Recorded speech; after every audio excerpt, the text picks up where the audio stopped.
Good afternoon, everyone, and welcome to the show. Let's see who is on today. See quite a few people already. Izashu, thank you for subscribing at Tier 1 and subscribing for 2 months. Thank you so much. I see a Keyjam Alessi, Sir Bumbus, Trinity 1, that MRL, good morning to you as well. It's actually afternoon here in Seattle, Washington, but I guess good morning, good evening, good day to everyone who's watching. Anyway, let's see. What are we doing today? Today, as you guys can see from the stream title, I think it's down there, we are doing another Iron 165 build.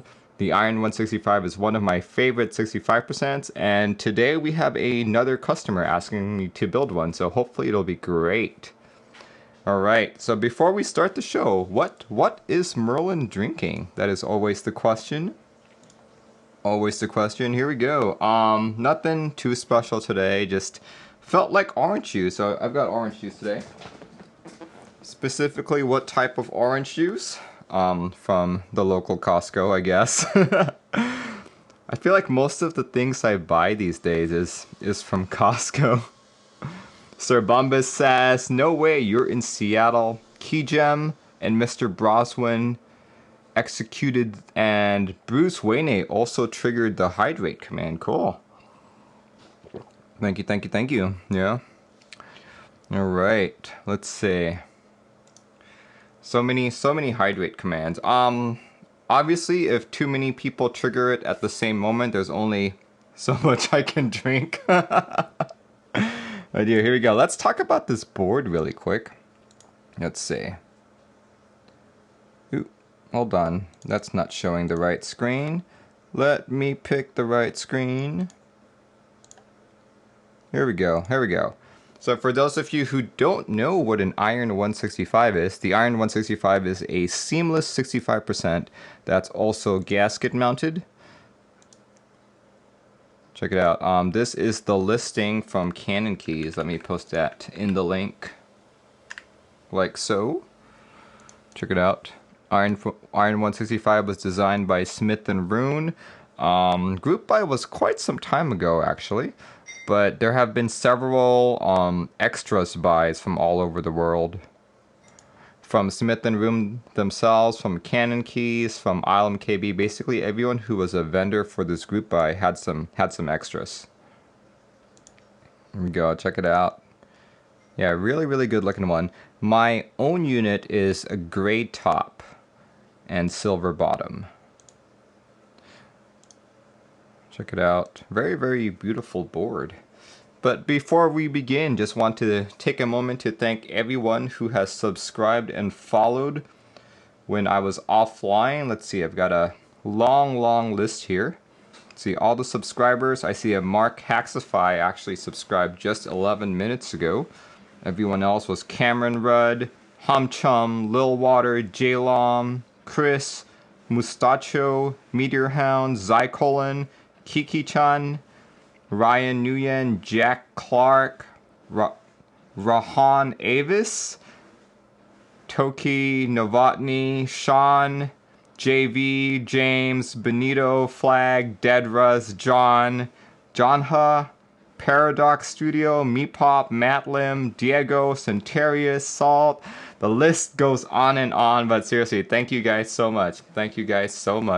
Quite a few follows here too.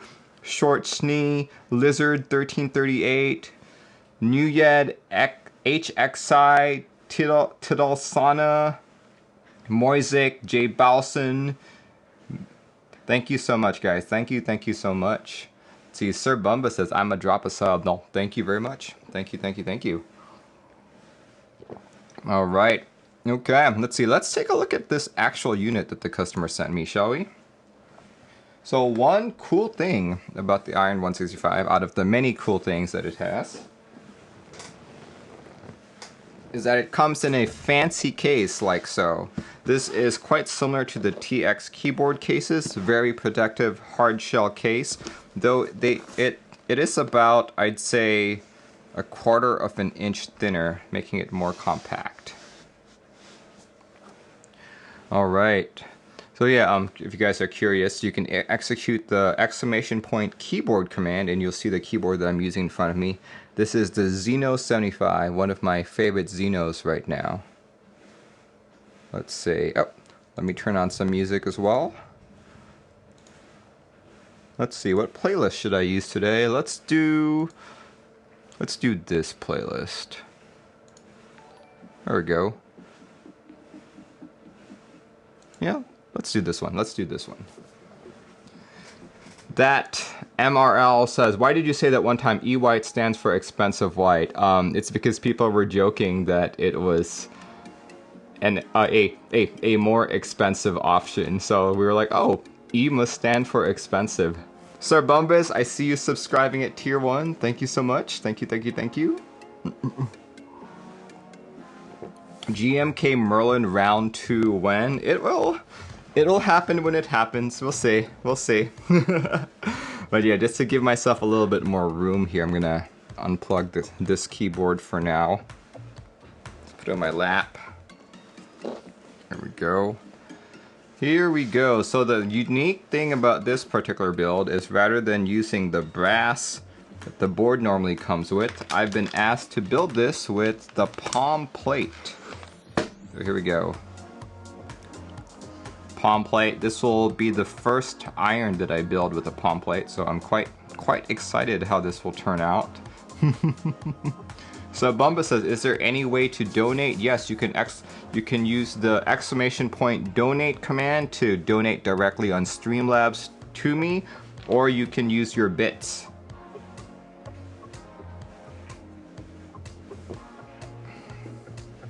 Here, let me execute those commands once I plug the keyboard back in. Oh, actually, there we go. You just triggered it. Perfect, perfect, perfect. So yeah, these are the neoprene gaskets used for gasket mounting the Iron 165. You've got the daughter board right there, USB-C daughter board. You've got the actual PCB. Here, let's pull out the PCB. Dan the Beast has followed. Thank you so much. Yeah, that's the PCB right there. PCB. You got Canon Key sticker, so I assume he bought this off of Canon Keys. We'll see, we'll see. And of course, the actual cable to connect the daughter board. See if I can fish it out. There we go. But let's take a look at this actual board here.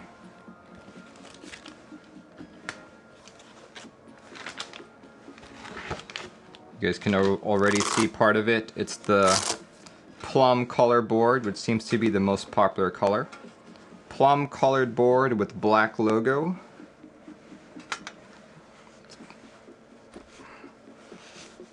There we go. Very, very pretty. Yeah, I think this is one of the more popular colors that the board came with. Black bottom, and there we go. There's the weight right there. Center mounted USB-C. All that good stuff. I will pull mine out once this is done building. But for now, we actually only really need the PCB. The PCB and the POM plate.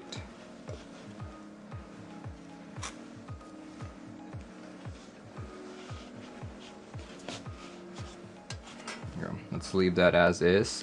We just need this guy. We actually need the daughter board PCB along with the cable, because we want to check that the USB works before anything else. There we go. That should be all we need for now. Daughter board, cable, and PCB. Make sure those things work first before we continue the build.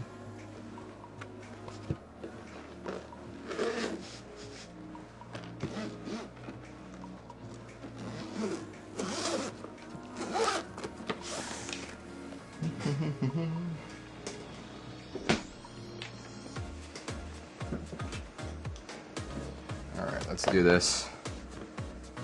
Let us do this.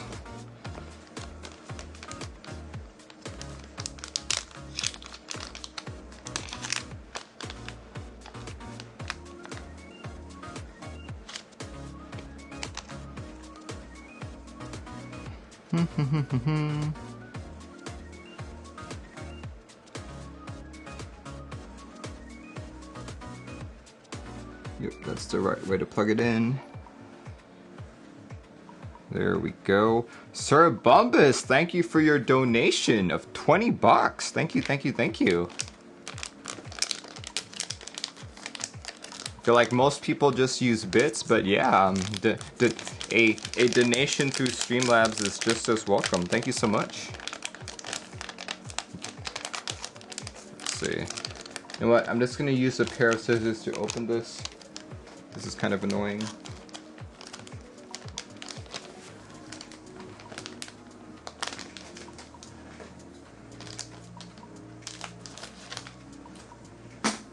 There we go, pair of scissors used to open it. Yeah, this is a PCB designed by Canon Keys, Upos of Canon Keys. As you can see, you've got a reset button, you've got a reset switch, you've got the ARM microcontroller right there. And if I'm not mistaken, there should be a ESD protection somewhere here too. I think it might be that. Not too sure, not too sure. Sir Bumba says, I love your stream and your YT. Thank you so much. Alright, let's check out the PCB, make sure it works.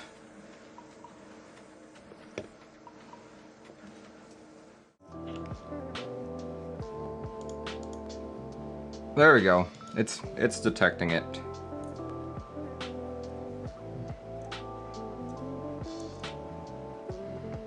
The Jesus says check the switch. Yep, just did that.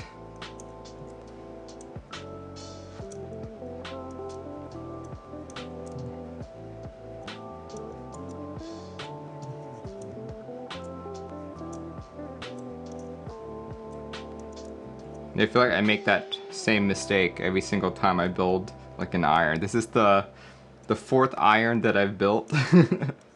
I've done that every single time.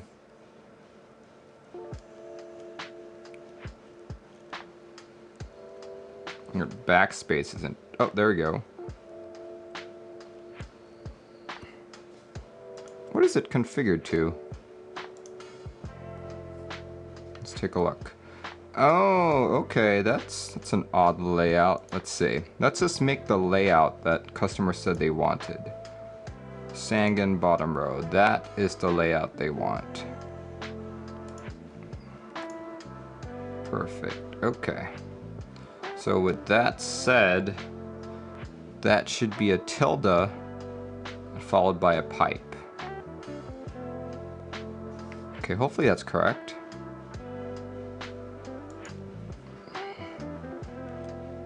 There we go, tilde, pipe key, awesome. That worked out well. Hey Merlin, what's good looking? Hey Merlin, what's cooking good looking? Nothing much. Just building another Iron 165.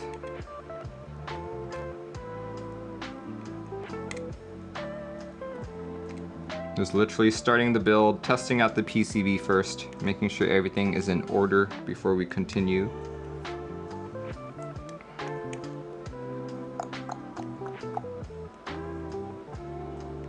Come on, tab key. There we go.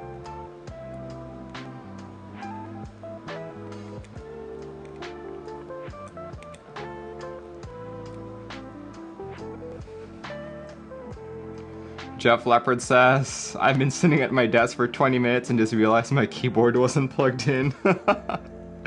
That has happened to me too. You know, that's like one reason why I would miss wireless keyboards. But then the whole issue with wireless keyboards is sometimes when the battery dies, you're like, what's wrong with my keyboard? I don't know what's going on.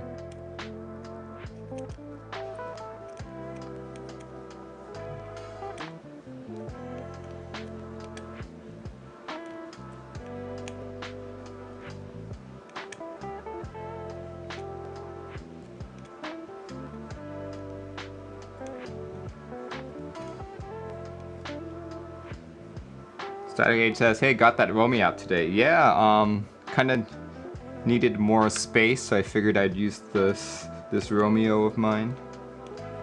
Probably like my favorite 40% at the moment, even though I don't use 40%.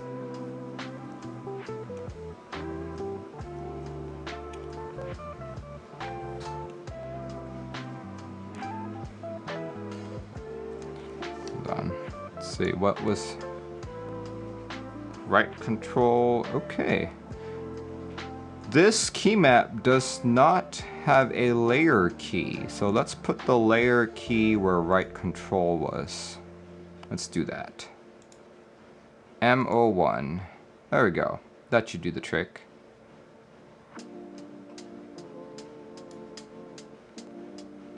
There we go. I think we're good. We are good.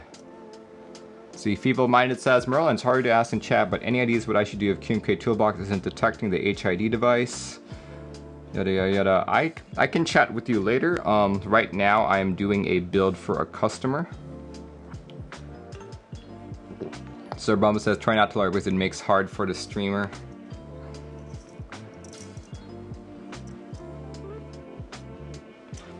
Makes it really hard when no one is talking.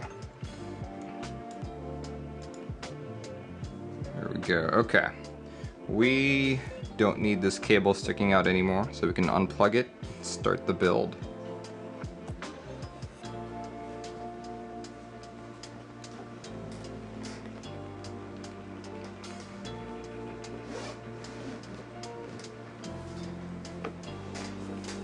All right. Let's see, let's pull out the plate. Like, I can already tell that the POM plate's kind of bent, so hopefully that will be fixed once we finish building it. See, I've got the stabilizers right here as well. Yeah, I think we're good. I think we're good.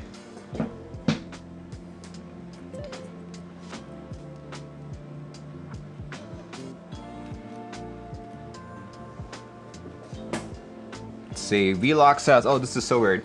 Right into Discord, you posted your link. The Discord that I posted my link. Which Discord? There's a giant tutorial somebody is laboriously trying to explain how to program M01 in VIA.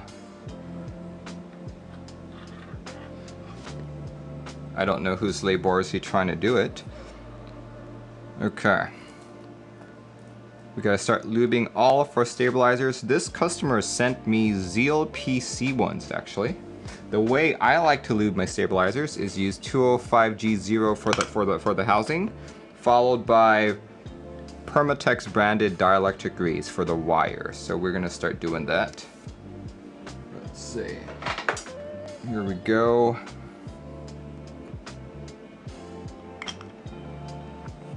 The Sir Bumba says same. Yeah, since he wants to use a split backspace, we just have three sets of stabilizers to do. Left shift, enter, and spacebar. Should go pretty quick.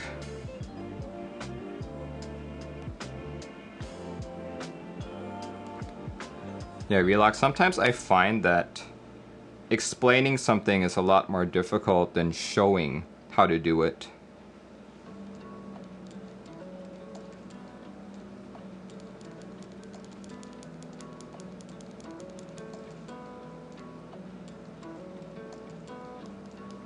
Designation Rock said, what is the best place to get inks? Heard NK is not as good as 1UP.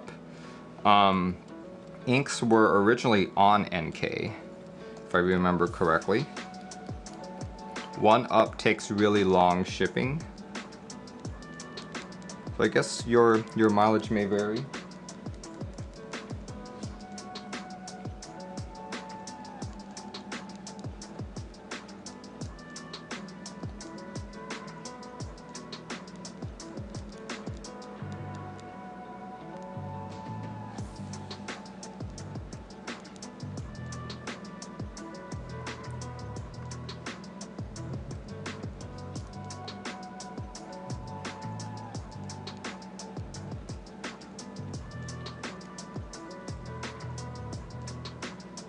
See, Static Cage says 14 gauge hollow dull needle.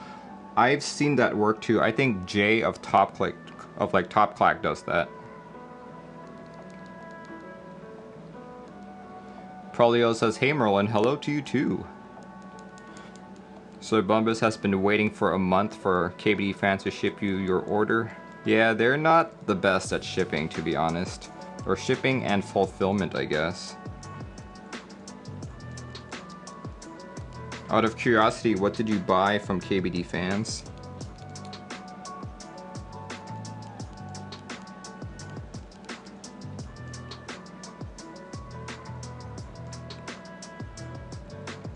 Like, I've been super fortunate. Most of my stuff from KBD fans has probably shipped within a week or two.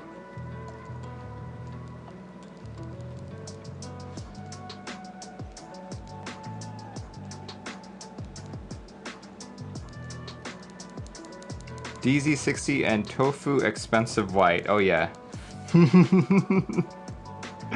Expensive White. E stands for expensive. That's why you've got expensive PBT as well.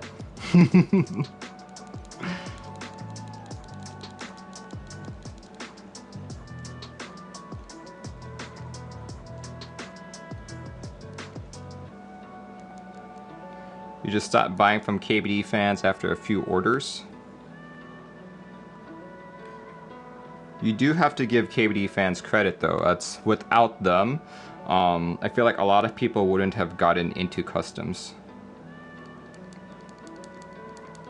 What does it actually stand for? Electrophoresis. Hopefully I'm pronouncing it correctly. It's from what I understand of it, it's a form of electroplating.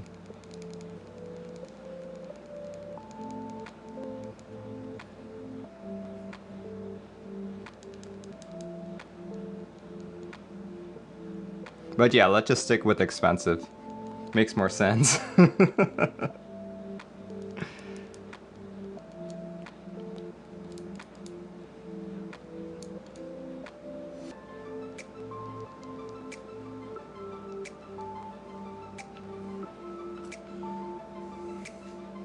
Trinity 1 ordered 2 Bellas? Why? Why 2 Bellas?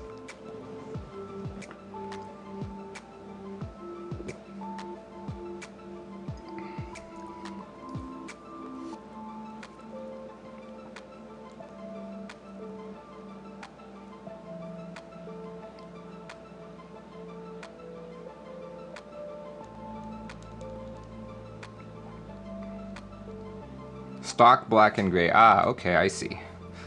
I think the Bella is probably the best 75% that KBD fans currently offers. Trinity 1, once you do get your Bellas, do me a favor and check the PCB. Look for a tiny black chip next to the USB port. I just need confirmation that ESD protection is indeed present on that board. See, one for office and one for home. Nice.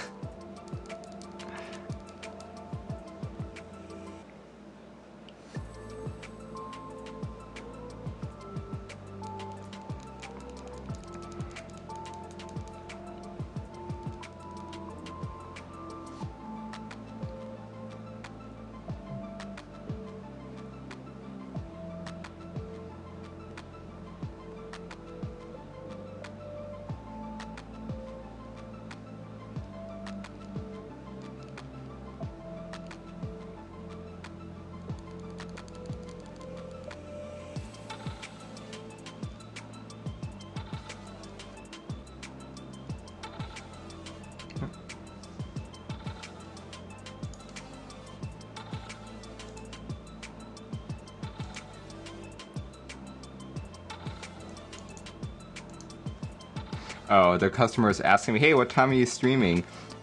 I'm like, now. See, Vlog says it's one of the most feature-rich 75 boards you've seen in a while. I would have to agree with that.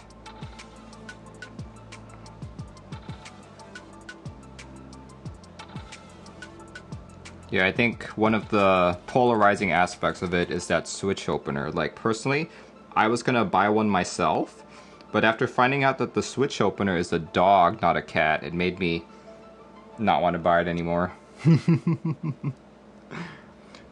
Sir Bumbus says, you legit got me into Keebs. I'm so grateful I found your channel. That's cool, and thank you. I guess also, sorry to your wallet, but yeah, thanks for coming by.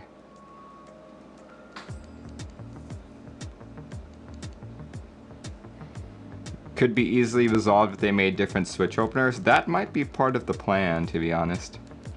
I'm wondering if they're going to do it like this first round is going to be a dog, second round will be a cat, maybe next round is going to be like, I don't know, an elephant.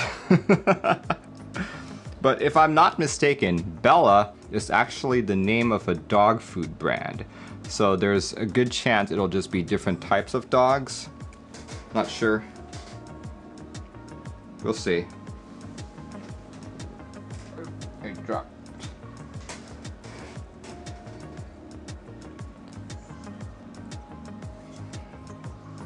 Do I have sub emotes? I'm currently working on that.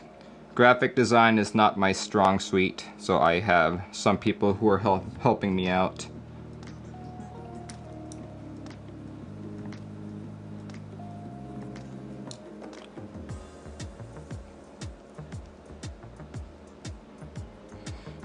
Opinion on koala switches? I've never tried koala switches. But from what I've heard of them, they're pretty quality.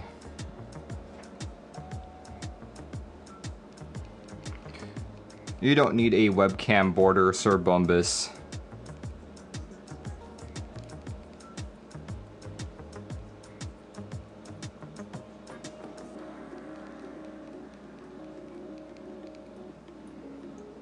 You like alpacas? I like alpacas too. Alpacas are probably one of my favorite go-to linears. Though they are a tad too light for me, so the next time I build something with alpacas, I'm probably gonna bump up that spring to like a 70G or something. We'll see. My comfortable weight is anywhere from like 65 to like 70.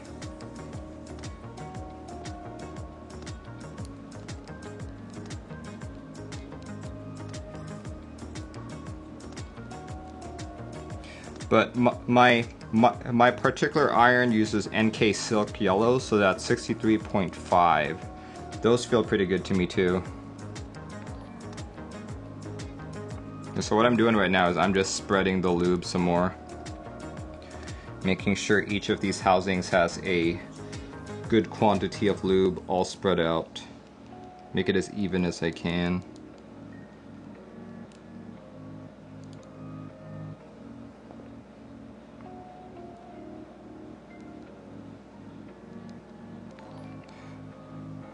Matt Fan Batman, thank you for following. I also see a Tobias EG and a Mode Obscure. Thank you so much.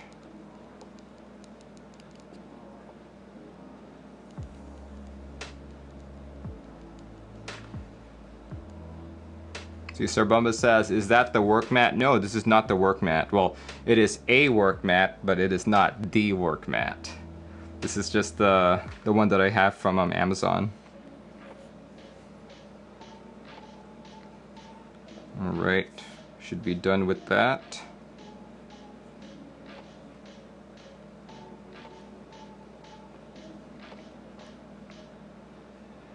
Yeah, I really wish that he would have called it something else, just because work mat is such a generic term. But I guess at the same time, it's also good branding, because like everyone here knows what Kleenex is, right? When I say Kleenex, you like have an idea of what it is. But Kleenex is actually just the brand.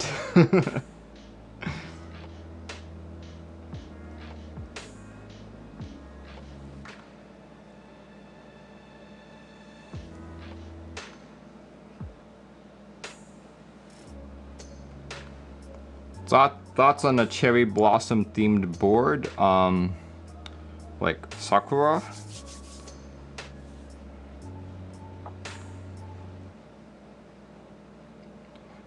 Camping Campfire says, couple people I know swear by burgundy stems. Never tried that actually. Static Age triggered staff party and Ohaiken's triggered a spoken word. Ah, okay, all right. Let me get to a good stopping point really quick. Here, let's put these away. And I will get on to doing that.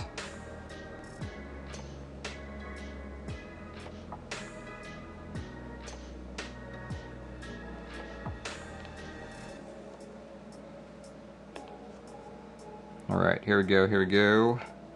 Let's see, since Ohaiken triggered it first, we'll do the spoken word first. Let me pull that up. For those of you who don't know what spoken word is a form of poetry, I guess. Yeah, and of course, I'm not really a poet, I'm a wizard. But I do have tools at my disposal, such as typings.gg. So we will do this, okay. Let's see. I know, someone suggested on stream that like I should give people options for like the genre. Like most of the time I'm just doing this in more of like a Shakespearean style, but someone is like, oh, do it in like do it with your voice changer, do it as a rap. And I'm like, man, that's like way too hard for me, but we'll see. Here, let's see. Let's do a couple of them. And there we go. That's a good place to stop. Let's pause the music really quick so we can all hear this. And boom. Here we go. Ohaiken, here is your spoken word.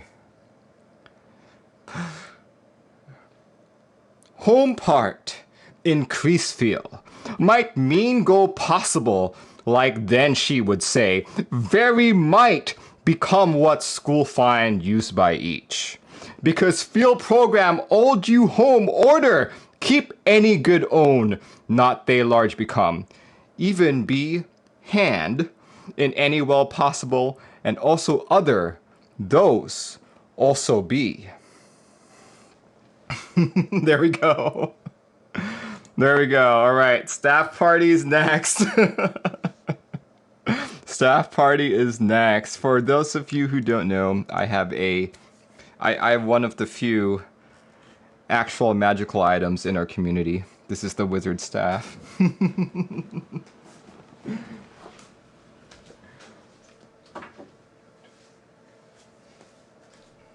Here we go.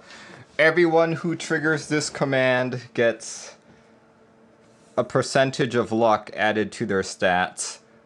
And this can be used for all of your Key Cult group buys, Key Cult raffles. But yeah, here we go. This is the fabled keyboard staff. Look at that. It's about, I'd say it's about like 5 feet tall, roughly. It's pretty tall. 5 feet tall. If you guys look at my YouTube video of the Seattle meetup, you'll see Jay holding it. And I think it's only a little bit shorter than Jay. But yeah, story goes, a old coworker of mine was into making walking sticks, so he fabricated one for me with a keyboard on top. And yeah, that's a full-sized, that's a ortholinear, that's a TKL.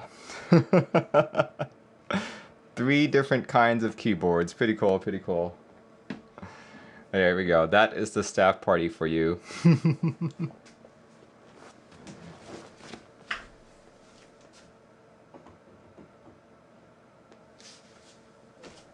There we go. Jay's 4'7". I don't know his exact height, but that seems awfully short. Does he still make walking sticks? I don't know. Probably. Probably. It was kind of like his hobby, and the last time that I visited him, he actually he like has this shed in his backyard filled with like walking sticks and all of his like woodworking stuff. So probably.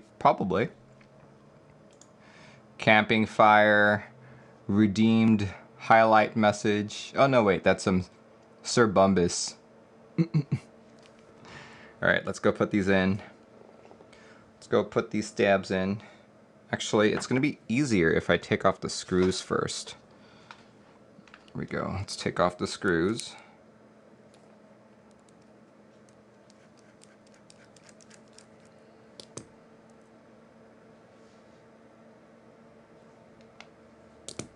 Static H says best use of channel points.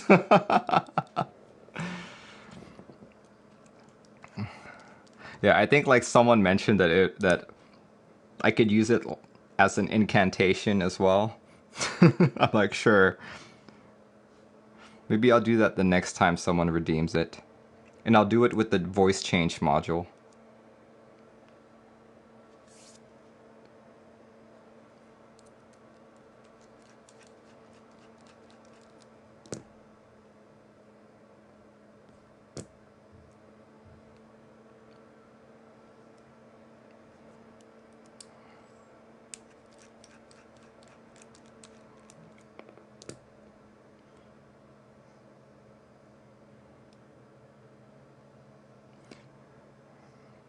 The Tornado says the hat may be a little too attractive.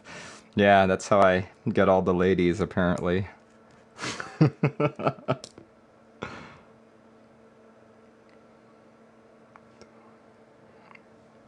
Though Heine Bush fell for my charms as well, so I guess it's not just the ladies.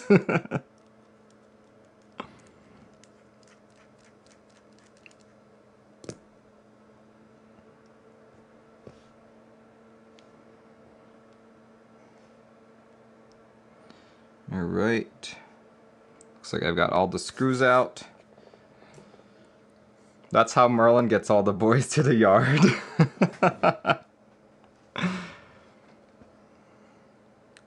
It's all in the hat.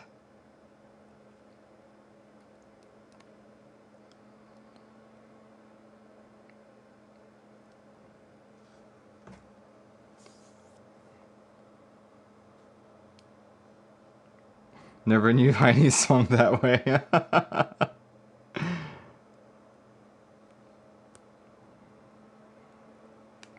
It's the hat, I tell you. The hat makes people do strange things.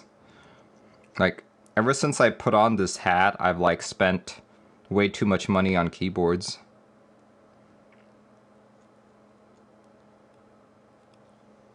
Like, for some reason, it just happened.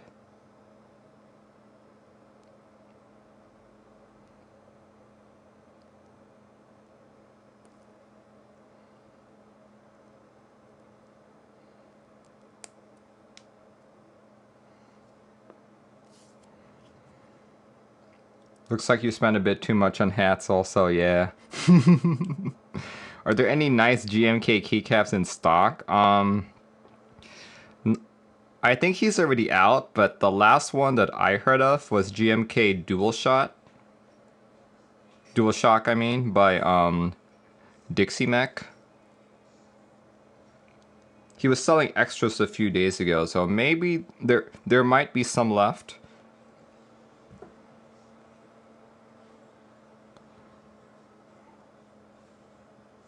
If you're looking for like ABS, cherry profile caps, you can also look into the EPBT ABS keycaps that OneUp Keyboards currently has. Like, well, it's on KBD fans as well, but I think OneUp reached out to EPBT and got some as well. Tornado says, do I join the GMK Grand Prix group buy? That is entirely up to you, but I definitely am. It's definitely in a colorway that I really like.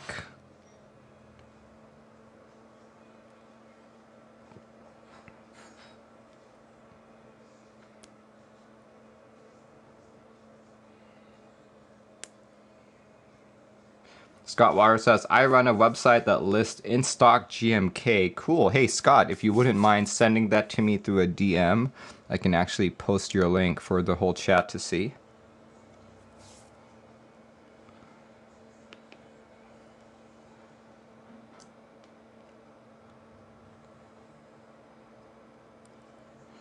Does it fit better with black or silver? I think black.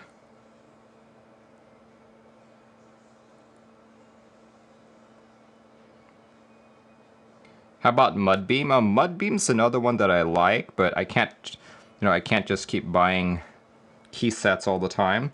So out of the ones that are currently on sale, or currently on group buy, I would pick GMK Grand Prix.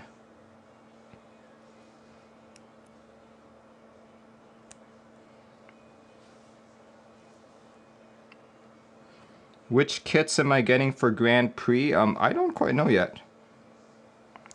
Probably like a decision I will make the closer it gets to the end of the group buy. Camping Campfire says, are you going to join Rainy Day? I'd love to, but if I had to pick one, it would be Grand Prix.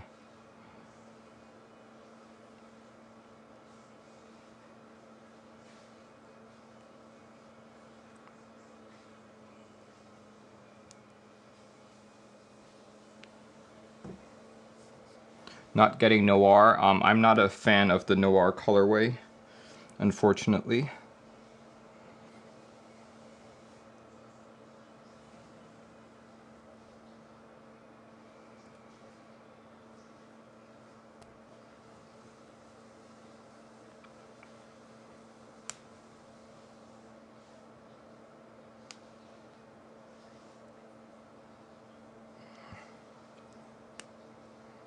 No GMK sets tickle your fancy.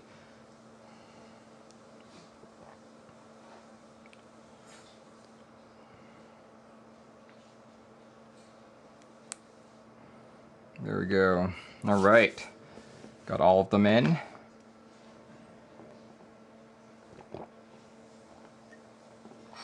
Let's grab that PCB.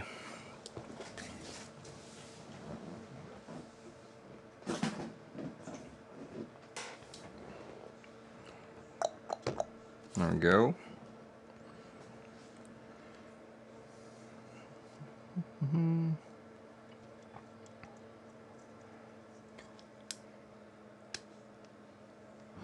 Tornado says, price of GMK doesn't tickle your fancy. Yeah.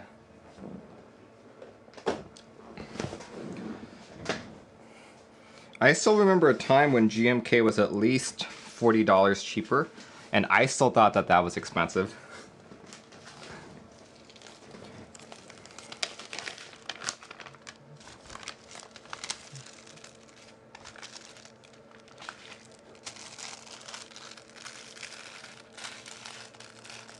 Tornado says, bro, did he just drink pickle juice?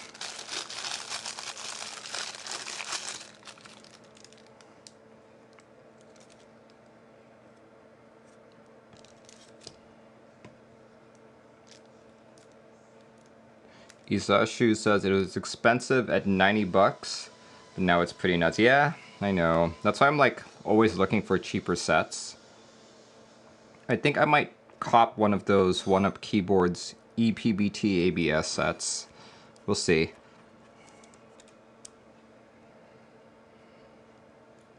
Those are about 70 bucks a pop if I'm not mistaken. But as long as they are the de facto keycap manufacturer, we can't do anything about it. Yeah. It's unfortunate. Unfortunate.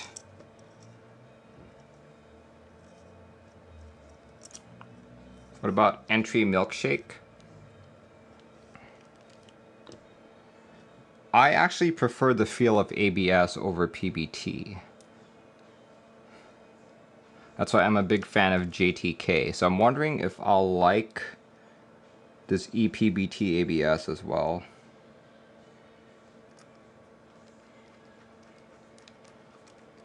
Isashu says, hopefully Infinity Key sets are worth the price since they tend to be a bit cheaper than GMK. Hopefully. Hopefully. I'm in on Infinity Port, so I'm hoping to give a full review of that when I get it.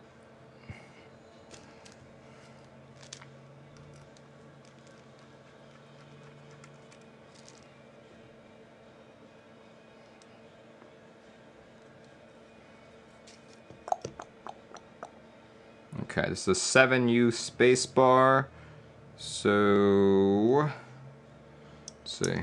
Nope, not that one. This one.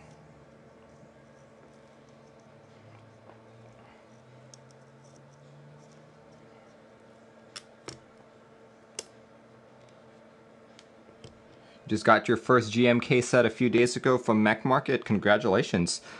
What are your thoughts?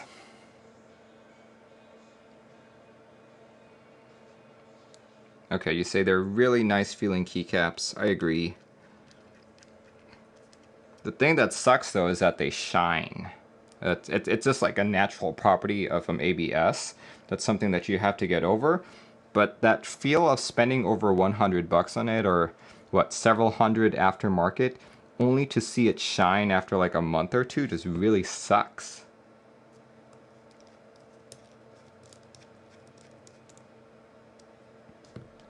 There we go. Should have all the stabs in place.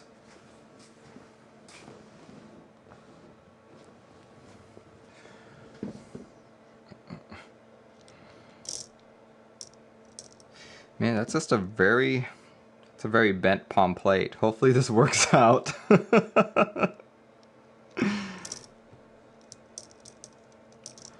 looks like things fit properly. Not bad, not bad. Cool beans. Let me just check that the stabs work really quick.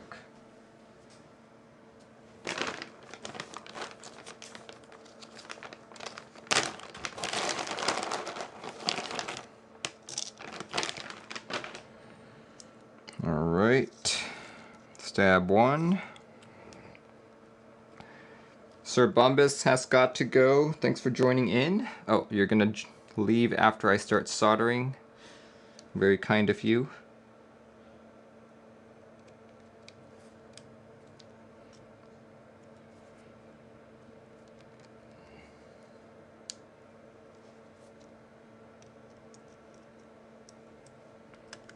Alright.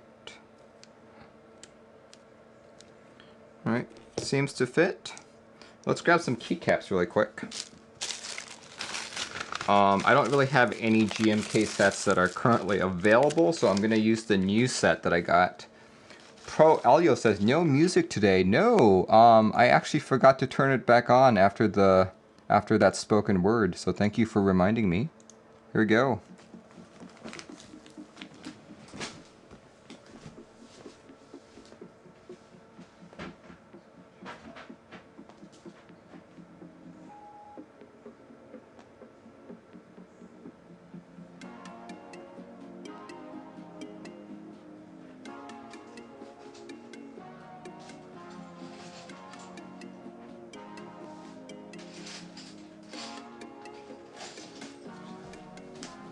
You know what? I'm gonna try and build this with SA.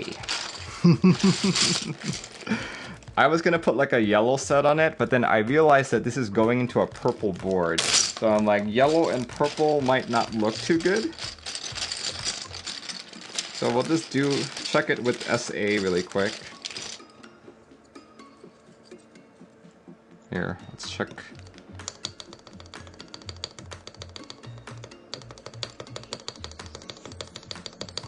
That sounds and feels pretty good.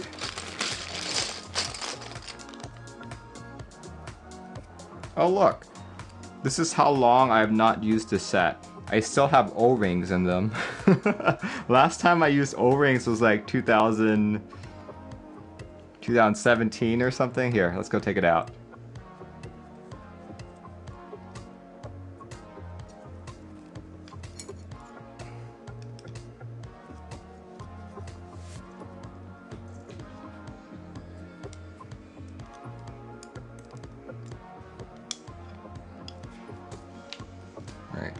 Did I do the spacebar properly? Oh wait, that's a 6.25U spacebar. Do I have a 7U? Shoot. I might not.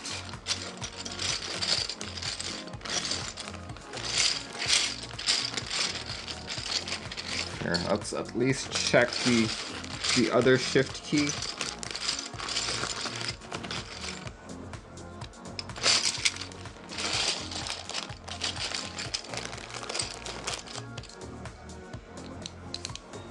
check this other shift key.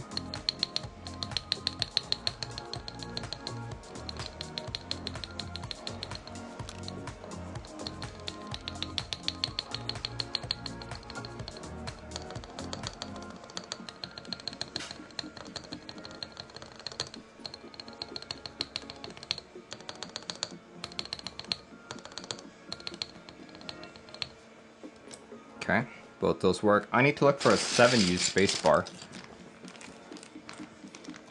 See, .com says, did you get the thermal or E8.5? I have an E8.5 PCB. Here, let's take those out.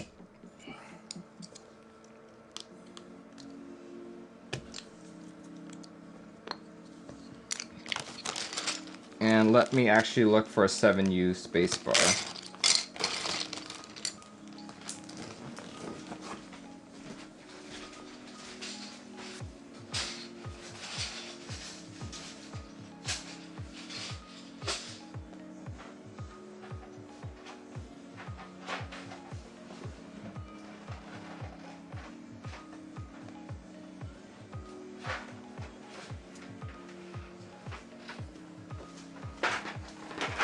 Alright, yeah, I might have to use my HK gaming set. I don't have a 7U readily available.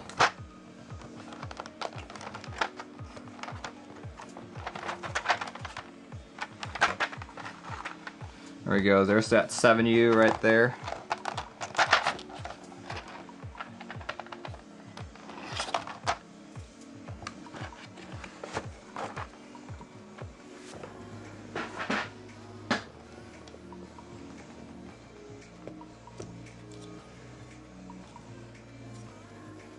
There we go.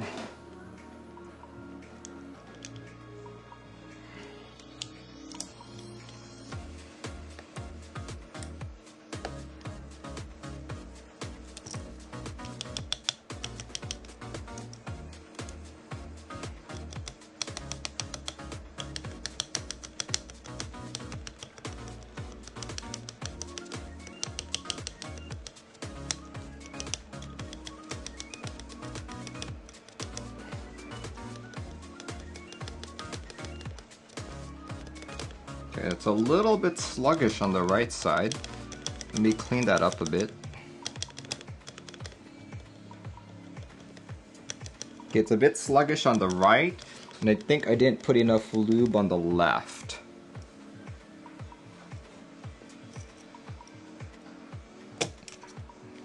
Okay, that's an easy fix.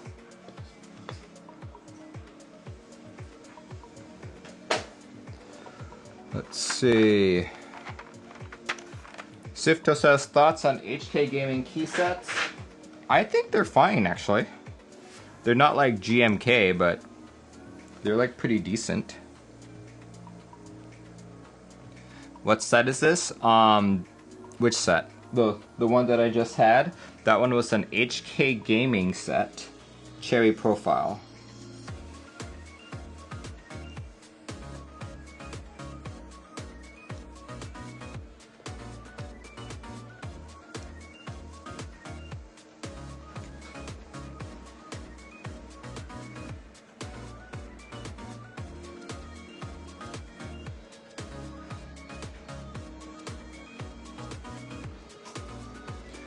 What is my favorite weight in switch? I prefer 63.5, 65, 67, and 70G when it comes to linears.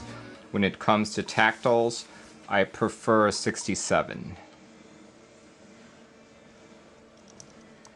Gravehost says, Merlin, did you get the op black switches? No, I did not.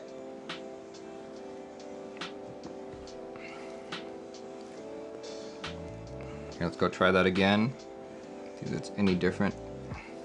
I won't put the plate back on, just for brevity.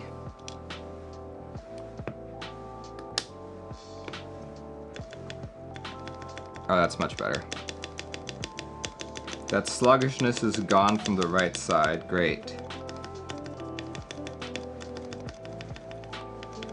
The left side feels slightly smoother. Okay, that's good. Perfect. That's the way I like it.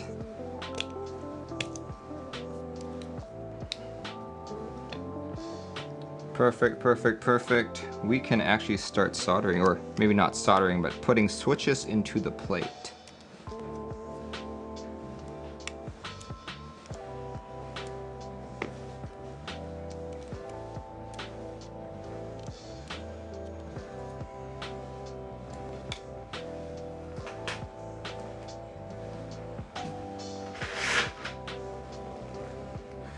There we go.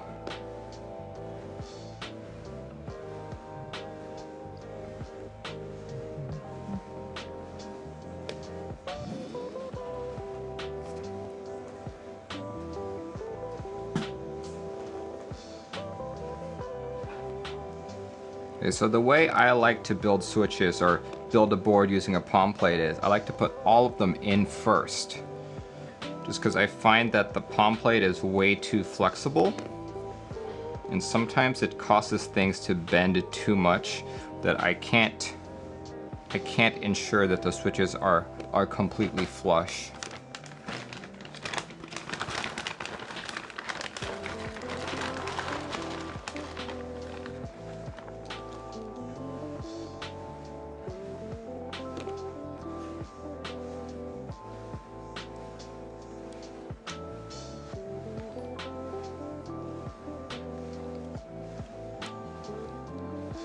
Ramen Champ Builds followed me. Thank you so much. Thank you so much. Secret Stin says Iron 180 or E7 V2. Confused. I don't like TKL, so I would go for the E7 V2.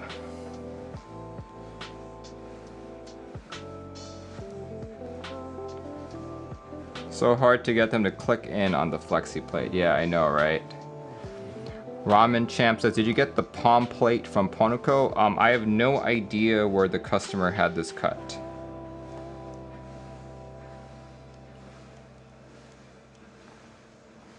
Sir Bimbus says, do you look at your Discord DMs? I do, but probably not during streams because I'm kind of paying attention to the chat here.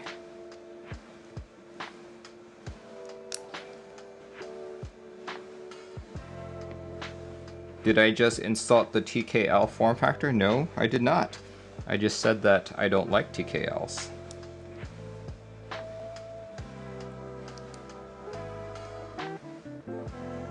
I think TKLs are a little bit too large for me.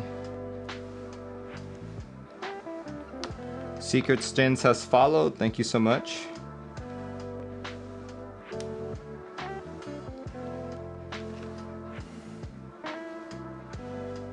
Okay, so as I'm putting this in, I'm noticing that this POM plate isn't as tight as other POM plates that I've done. So maybe the trick to this is actually to do it one by one into the PCB.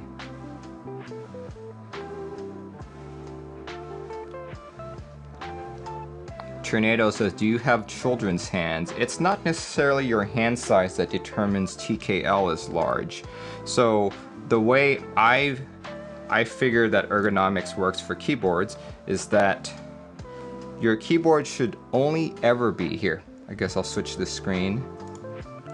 Your keyboard should only ever be as long as your torso is wide. Otherwise you end up doing this too much, right? Especially if you have a mouse on your right hand. So for example, let's do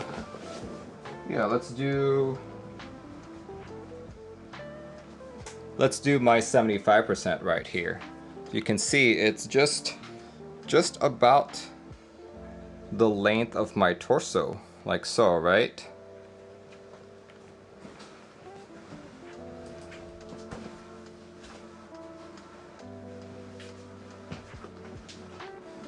And then you take something like a TGR Jane. This one's actually a little bit longer than my torso, which is why I start having pains when I'm using it, you know?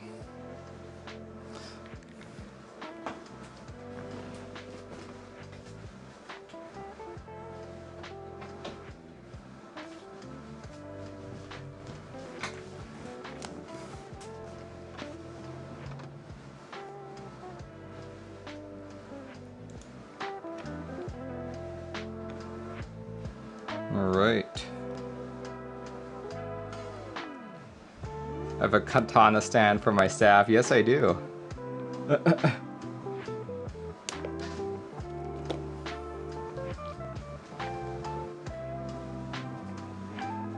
Alright, let's do this way. It's a super flexy plate, oh my gosh.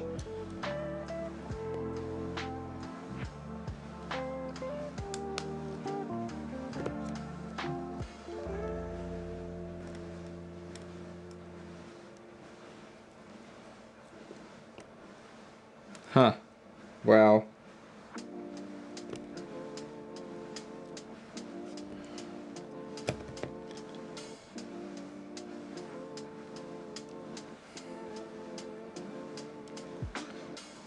So a lot of the POM plates that I've had have been cut by Project Keyboard, so I know this is not from him. And most likely not from his manufacturer as well.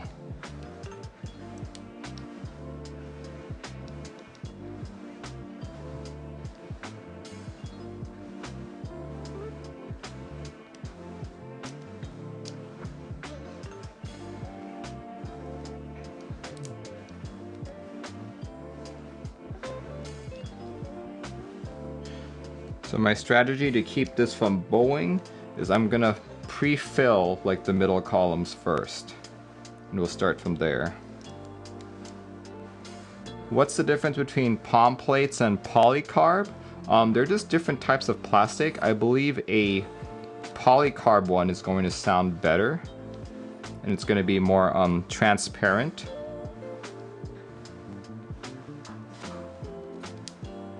POM is going to be a lot more slippery. Like if you want like a detailed analysis, I would suggest looking up on Google difference between POM and polycarbonate.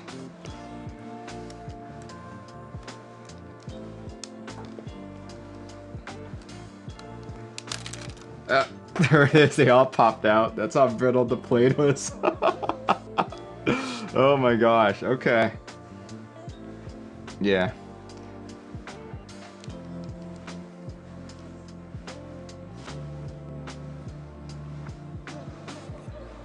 Okay, I think I'll solder these guys first in, just to have some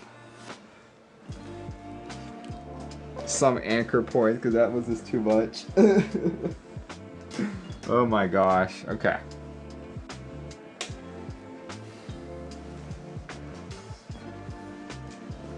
Let's just solder these in first.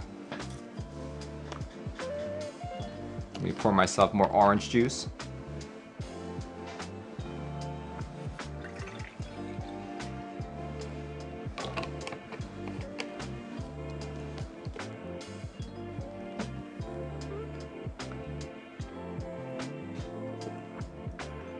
Aesthetic Live says, POM will spontaneously combust when confronted with fire. Interesting.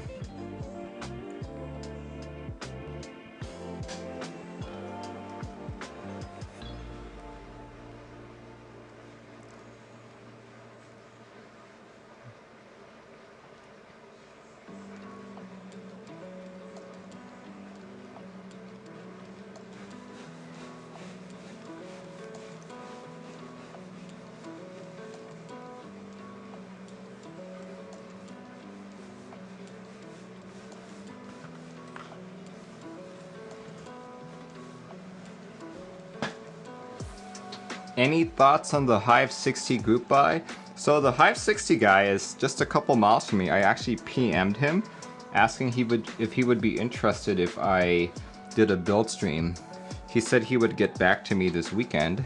In fact, let's see, has he mentioned anything to me? Ooh, okay, he just confirmed. I think it'll be ready for you to pick up by Monday afternoon if that works. It does work, it does work.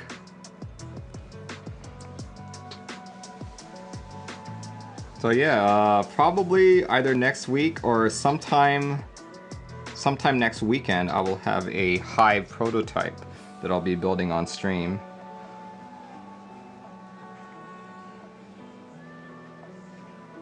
He's quite literally just a few miles away from me. Can pick it up during my lunch break or something.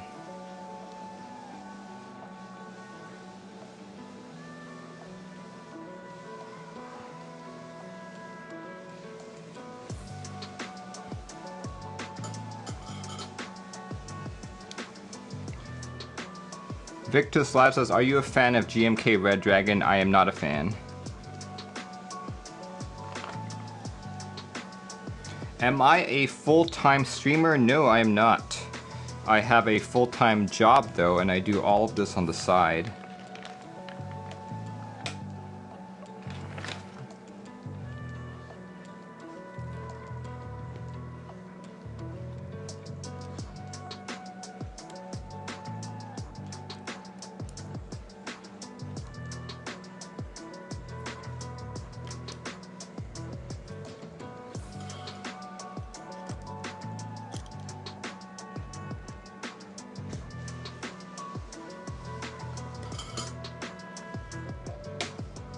Yeah, I think in order for me to be full-time with this, I probably need at least triple the number of subscribers and probably triple the number of subs on YouTube as well.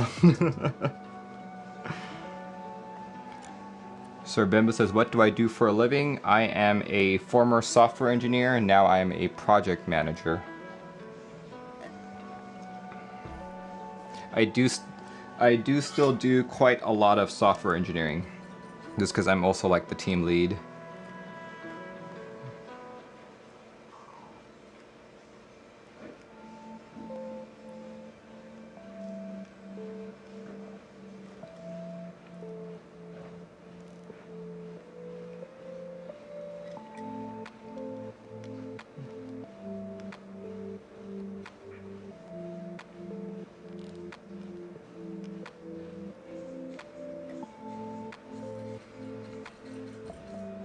It's Sir Bumbus. Ah, okay.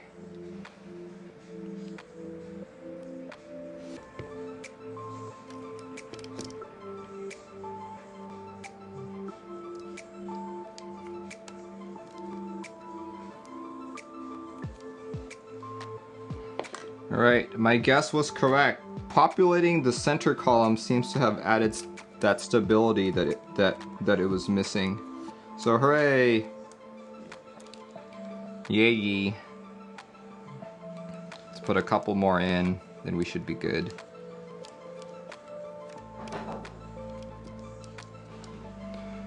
Victus says GMK Retrocast versus Red Dragon. I would probably pick Retrocast over Red Dragon. Like as much as I love Rensuya, I don't think the Red Dragon colorway really is that great.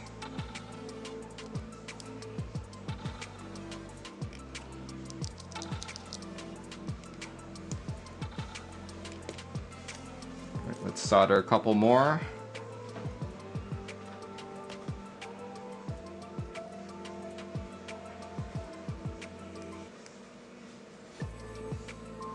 I think like Red Dragon literally hurt my eyes when I first saw it.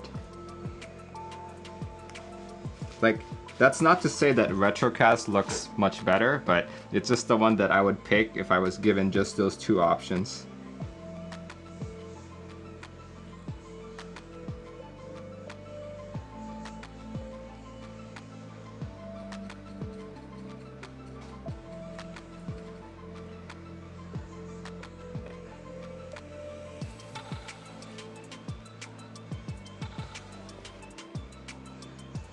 Yeah, hopefully it looks different in person than it did in renders, which often happens to be the case.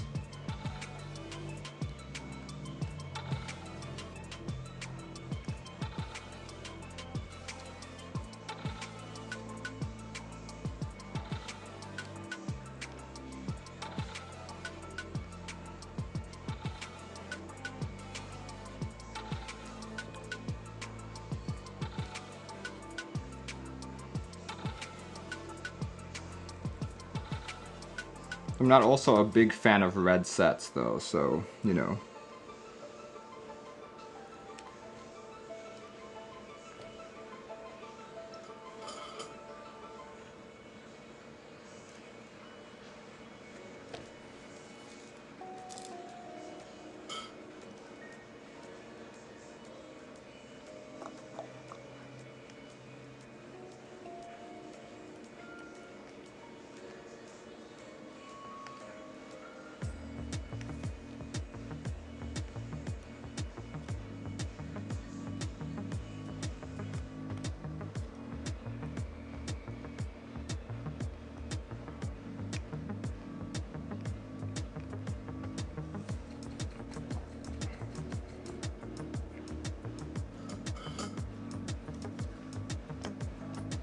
Alright. I think that's enough to hold up the plate. We should now be able to put the rest of the switches in. Okay, we're good. We're good here. Actually, you know what? Just to be absolutely sure, I'm going to build it out from the center instead of putting it on the sides. Probably the best way to do it.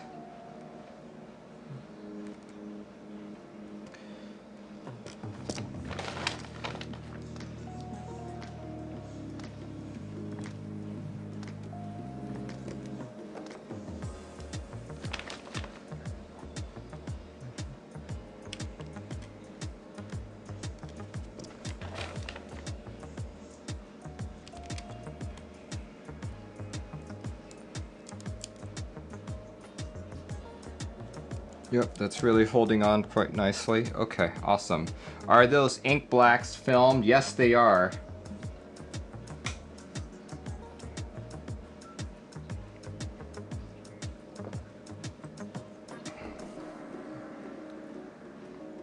The Trollol has followed, thank you.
What temp do I solder at?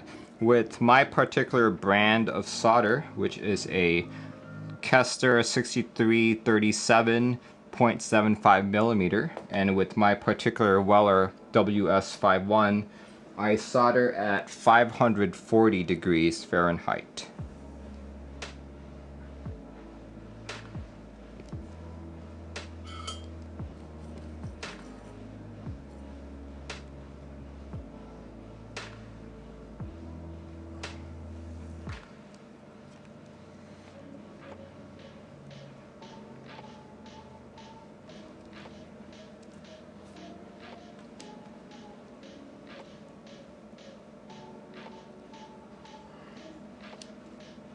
Wow, that's really low. Yeah, it's to avoid all of the flux just exploding around.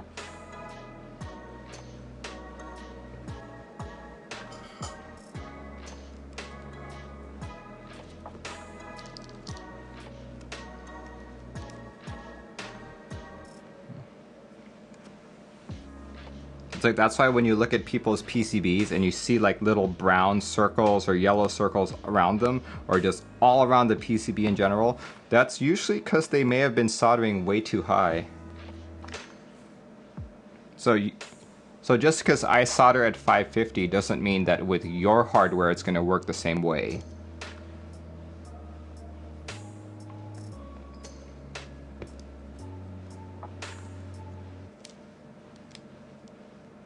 So you just need to do like the test with your own equipment.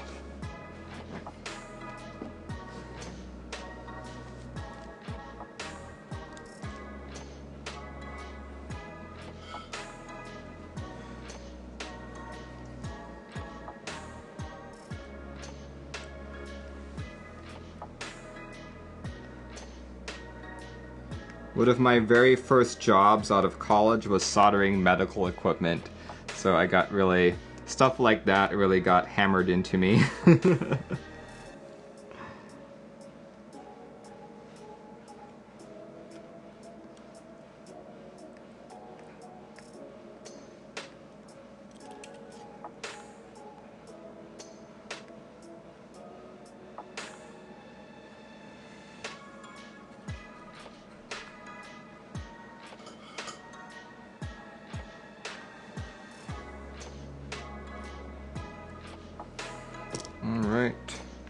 Yep.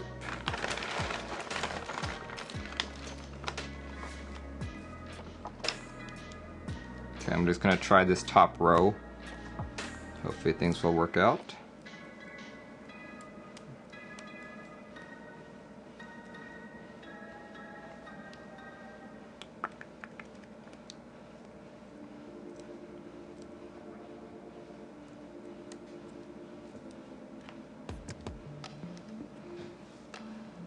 Oh yeah, I'm seeing it. Just as I start to put it on the sides here, the plate starts to bow even more, so that's not going to be the way to do it. I'm going to have to keep doing it this way. That's unfortunate because that's going to take a little longer.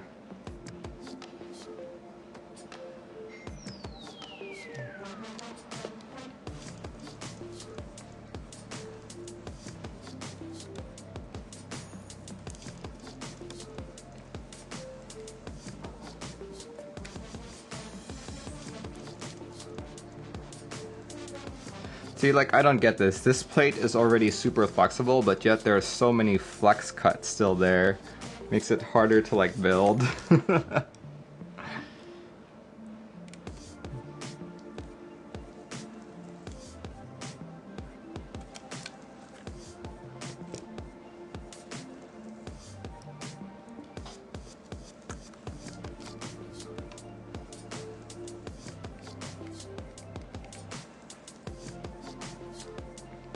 Did I get the KBD Fans Bella? No, I did not, because I was so disappointed that the switch opener was a dog, not a cat.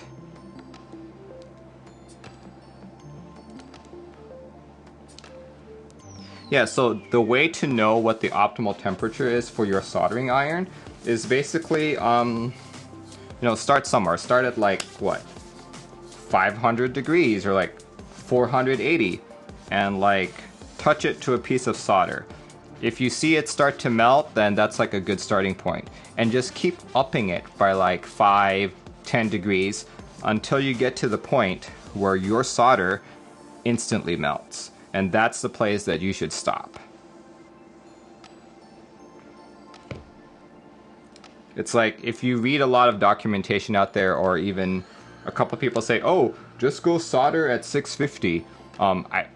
Personally, I think 650 is way too high. But, you know, if you do this same test and you end up at 650, then 650 is the right temperature. It's just, you just really have to test it out. Everyone's hardware is different, everyone's environment is different, everyone's solder is different. So, yeah, test it out.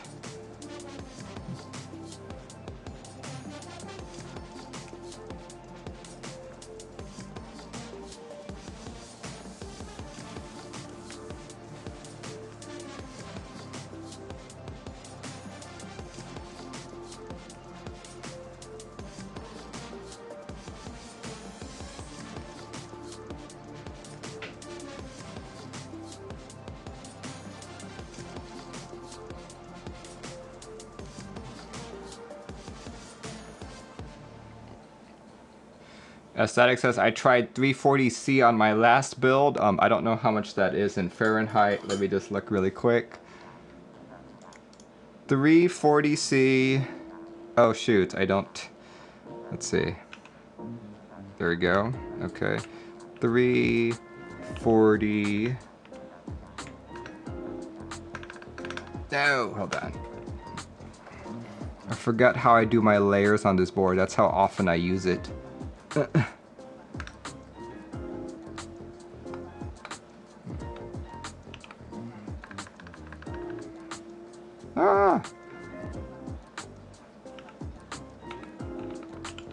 Okay, 340C is 644 Fahrenheit. That is pretty high. That's very high for my specific setup, but if your specific setup shows that that's the ideal, then sure. Yeah.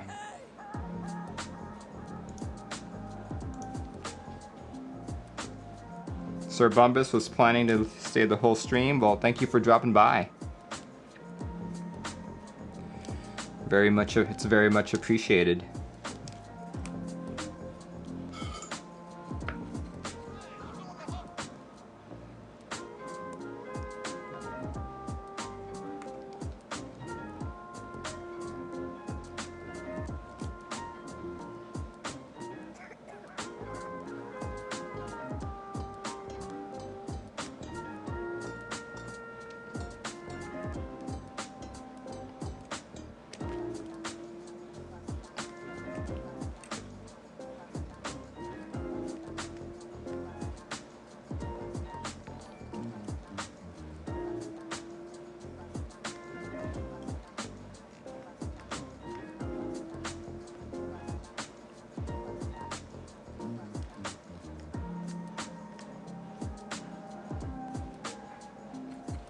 See, Prince Navy says, what do I do for work? I manage a team of software engineers.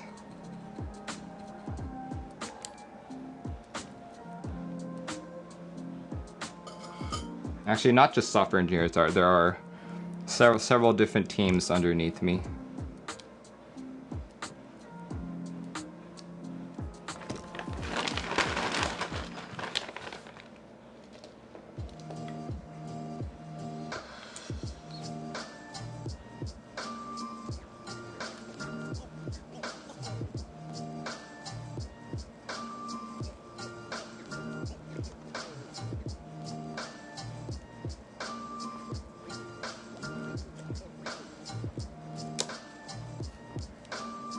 Oh, yep, the plate fell. Oh no. Oh, shoots.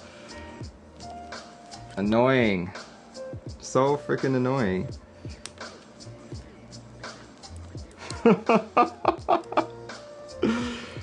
Great. That just undid a lot of my work.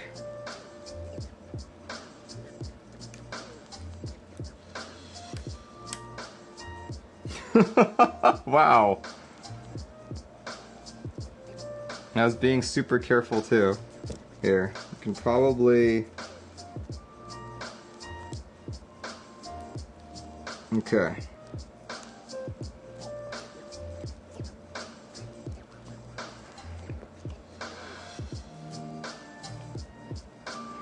Feeble-minded, that is initially what I was going to do, but the cutouts are actually super loose. So that was not the way to go either. If the cutouts were tighter, that would have been the way to do it. But yeah, this just sucks. Wow, just that one switch, plugging that in, made everything fall. Okay, you know, this is where dental tools come in handy.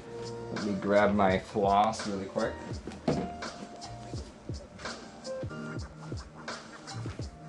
Here we go, we got some floss.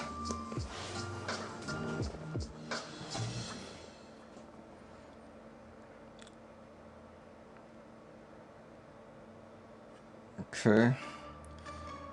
Man, that's just... Oh, that's so annoying. Super annoying why that happened. Either this bottom row got spared, but everything else seemed to not like it. Here. What we're gonna do... Oh, shoots.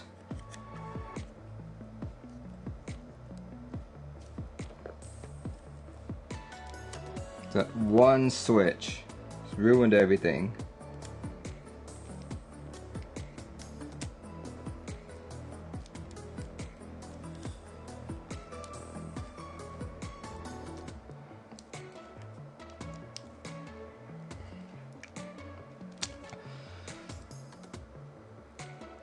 Okay, yeah, everything starts to slip around these 4 switches. So I think, you know what? It might just be better to desolder rather than potentially break the plate. Yeah, that's what I'm gonna do. I'm gonna desolder it. It's safer.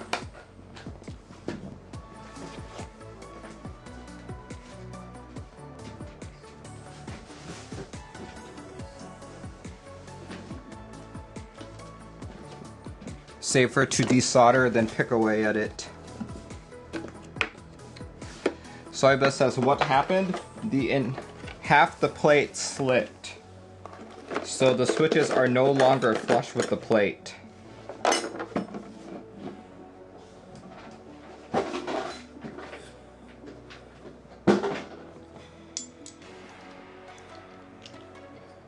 Yeah, and this POM plate is unique.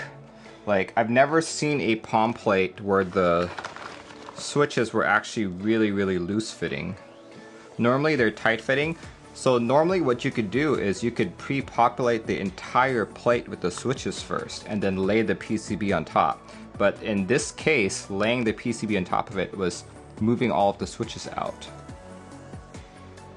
So here we go, let's just clear things up a little here.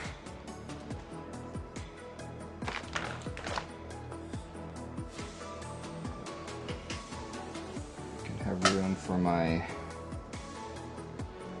desoldering gun. Turn off my soldering iron.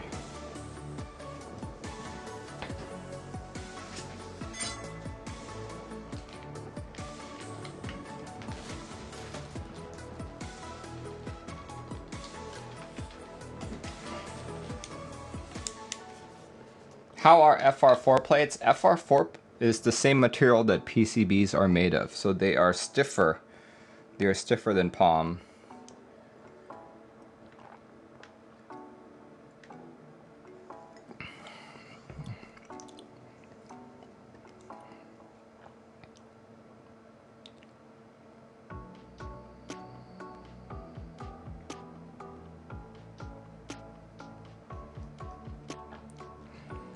I'm just waiting for my desoldering gun to heat up. Yeah, I'm only gonna desolder the switches where the plate is all the way down. So that would just be 1, 2, 3, 4, 5, 6, 7. 7 switches. That's not too bad. And you know what? This switch isn't even soldered on at all. Perfect. Even less switches to desolder.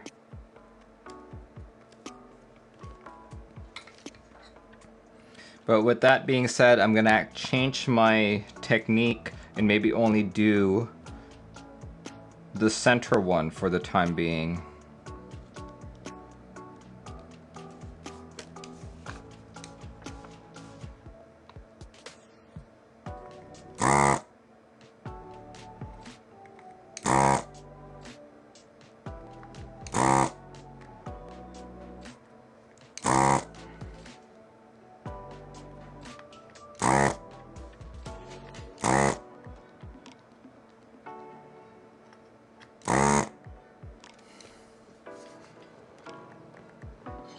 How do I feel about Hacko Violet switches? It's been a while since I've used them. I don't think I was too impressed. Plus, this was also the same time that I was converting from tactile to linear. So probably another reason why I wasn't too impressed.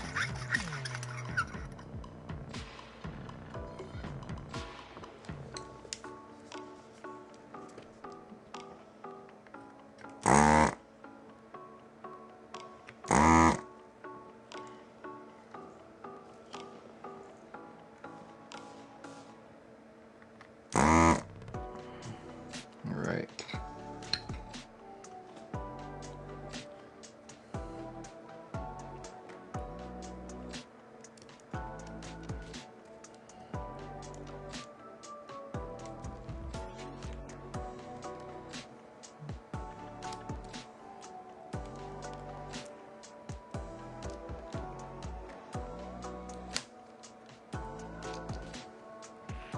Okay.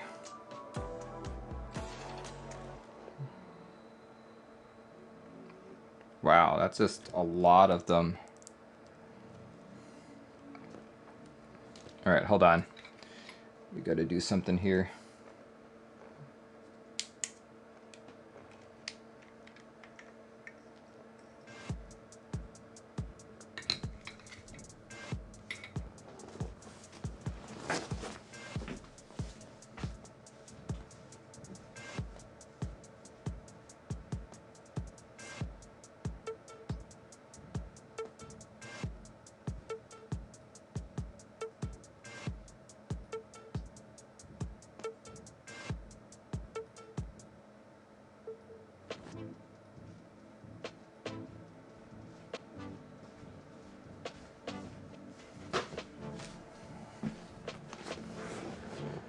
Cash Money says T1s or Glorious Holy Pandas.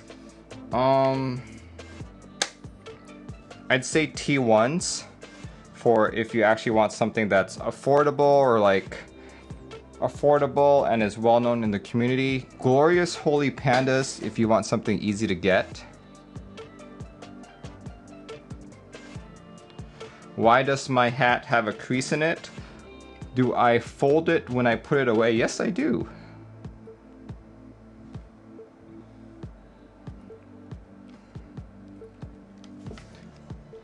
Let's see, Leo says, does it seem like newer people in the hobby favor tactile switches, and as they become more experienced, they convert to linears? Some people are just linears off the bat. And there are people here who have been part of the community for a long time who still prefer tactiles. So I guess it really depends.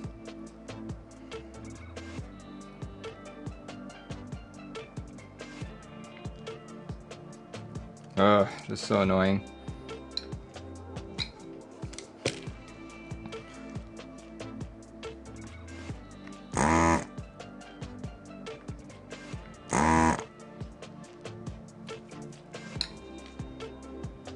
What color iron am I building today? What I'm attempting to build is a purple iron. We'll see if I actually get to it or not.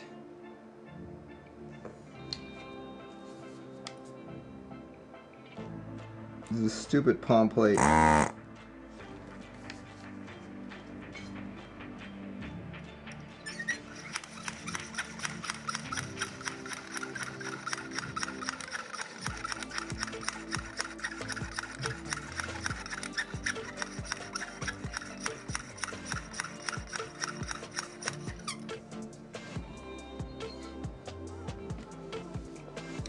It's like I'm no longer a tactile user, but I still like tactile switches. It's just not, I just don't go out and buy tactile switches anymore. I think the last ones that I bought were NK blueberries, and I only bought them just because I was curious and I didn't use them again.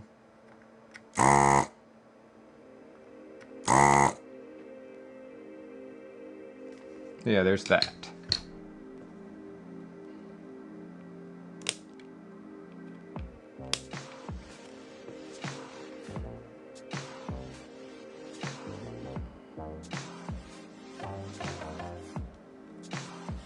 Alright, I think that's enough that I can salvage these other ones.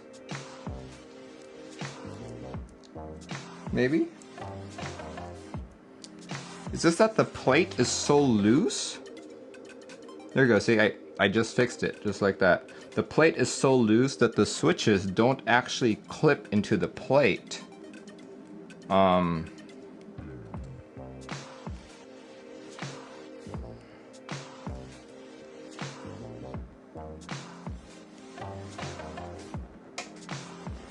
Okay, I think we have recovered for now. Just have to be extra careful when doing the rest of the switches.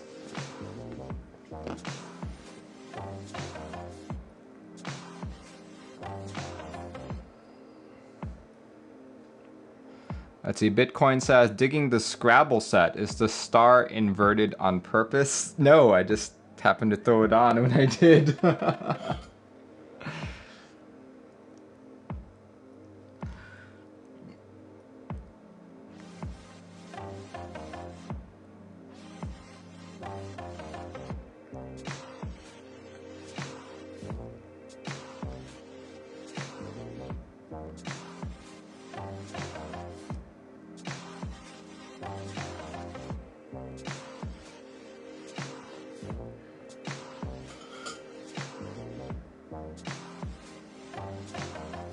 Perfect. Okay. Let's see. Time to be extra careful with this. Oh, I hate this. Let's hope it doesn't happen again.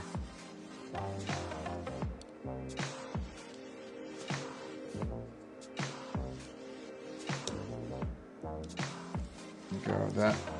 That's in.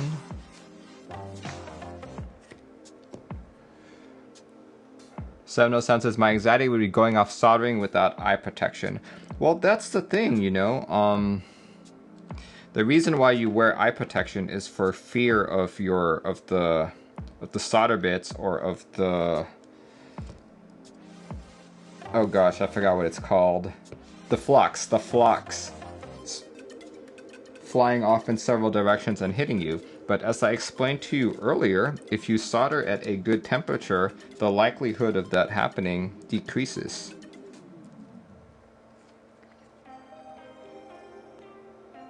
So if you use the right tools, and you use the right tools in the right way, you won't have to worry about them.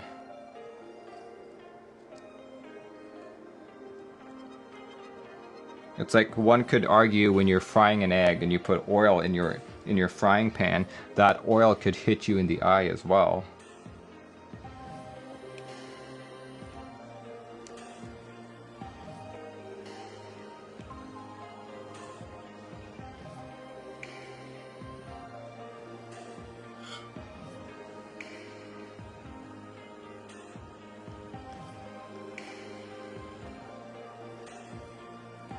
What ventilation do I use? I normally have my fume extractor on, but since I'm not actually soldering for an extended amount of time, I'm doing it like column by column. Haven't turned it on quite yet.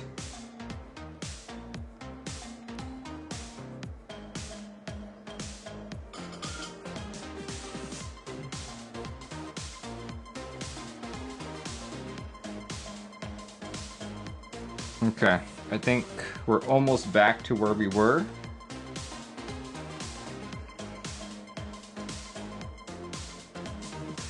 Before I got like my fume extractor here, I used to have like a little fan blowing out my window.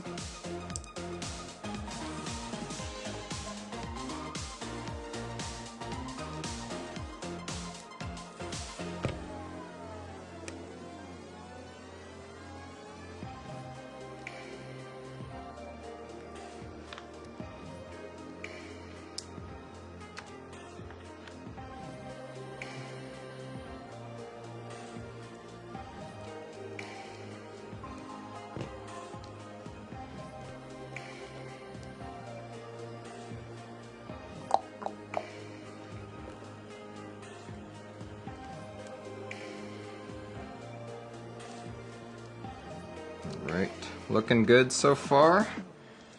Famous last words.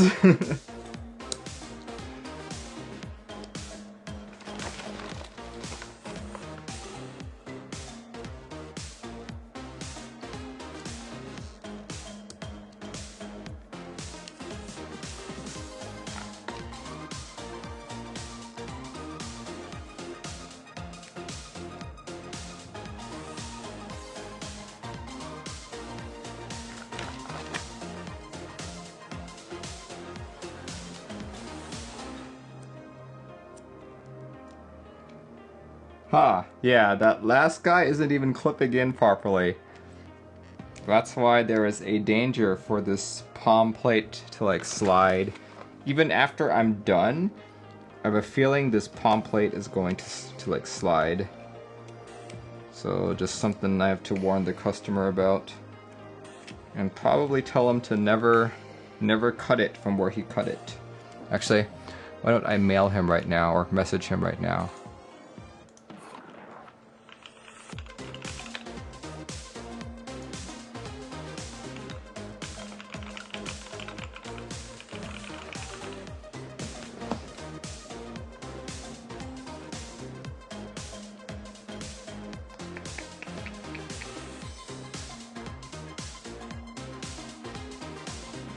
Okay, should be good for now. I think I'm almost done with this roll of solder. We'll move on to the next one.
Where'd it go? There it is.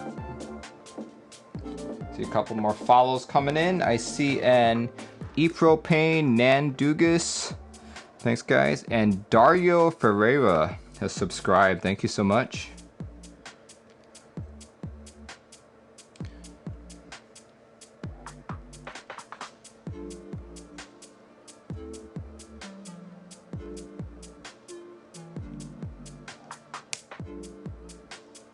There we go. Perfect.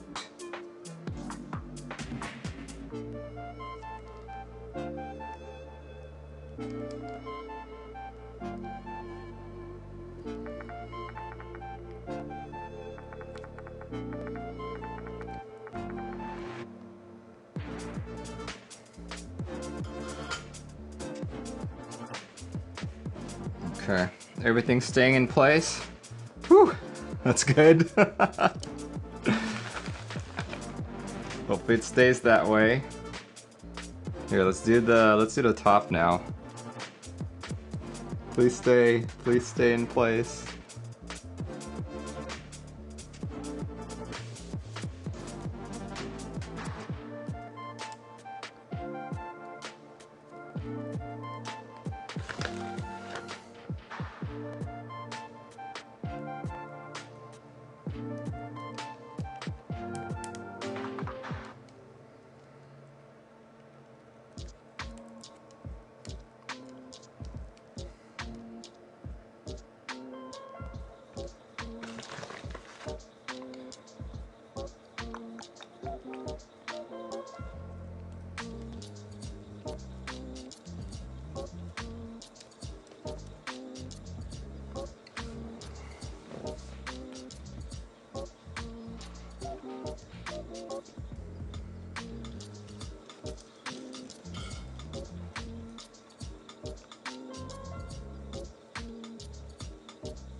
Annie Gicky says, how's your day, Merlin?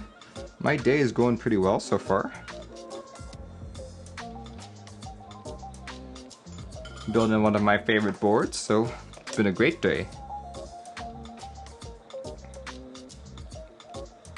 The only thing that's really kind of marred it is the fact that it's using a POM plate.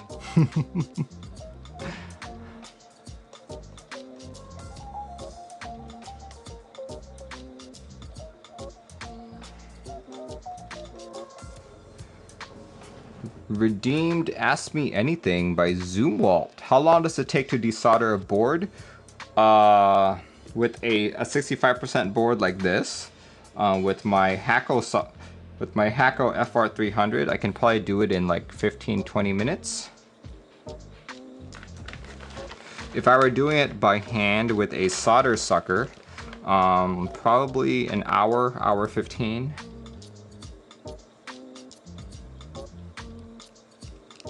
Really depends.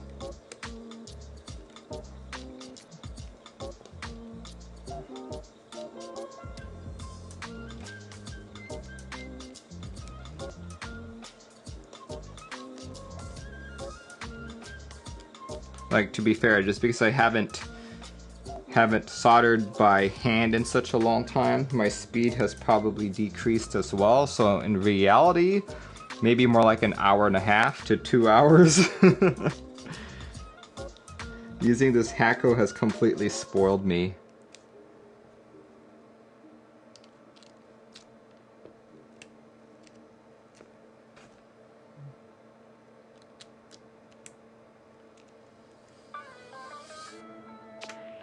Okay, everything's staying in place. Hooray.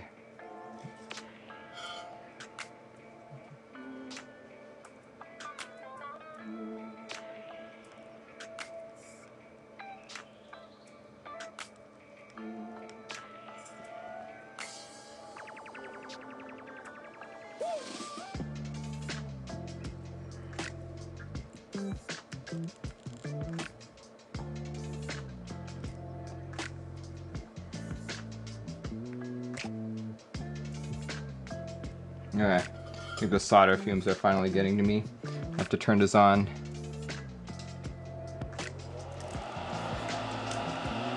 They are temperamental if you don't do the right maintenance on them.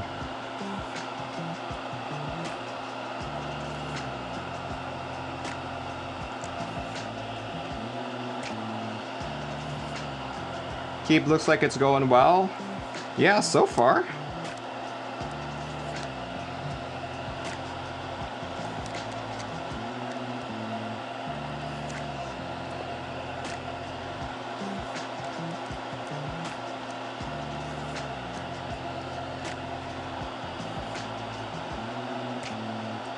It's going pretty well for the fact that none of the switches are actually clipping in.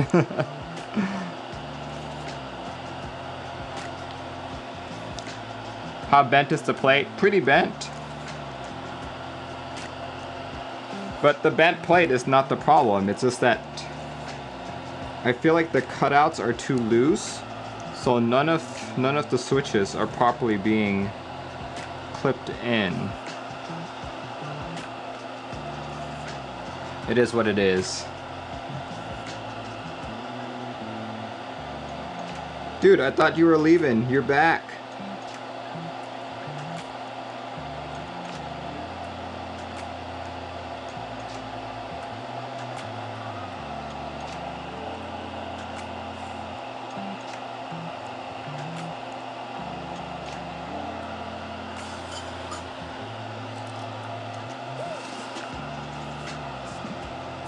Yeah, I think once this customer tells me where he got the plate, I'll probably never have any plastic bit cut there. Would it be more difficult if the PCB also had flex cuts? The PCB does indeed have flex cuts, which is probably making it more difficult. Oh wait, you meant PCB, not plate. I was thinking plate. But yeah, it would still make it more difficult.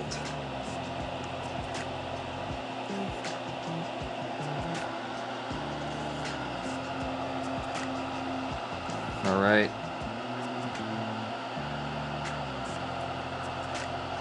All right, time to do the other half of the board.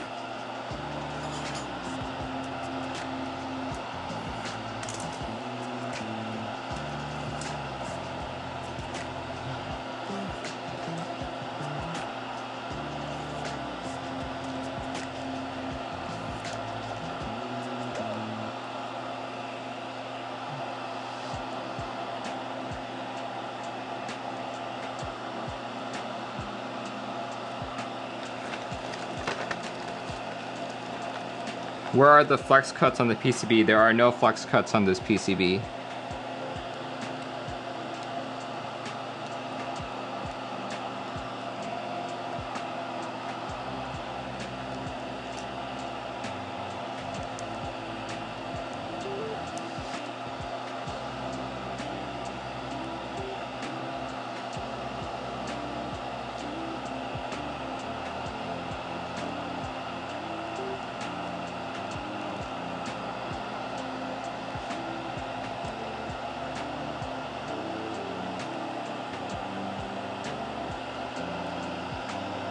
Captain Waddle says, Merlin, how's your weekend? It is going well.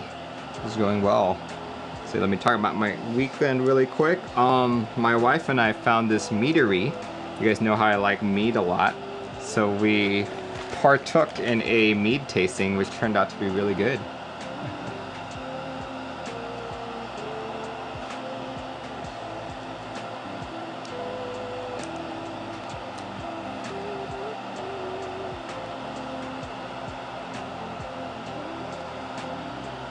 Sir Bombas says that's a little sus. What's a little sus?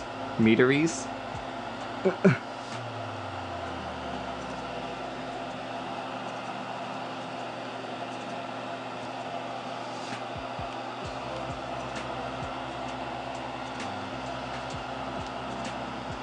Mead tasting, like fermented honey.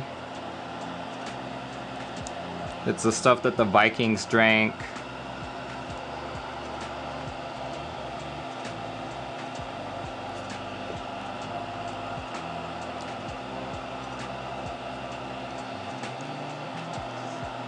Thought you said meat.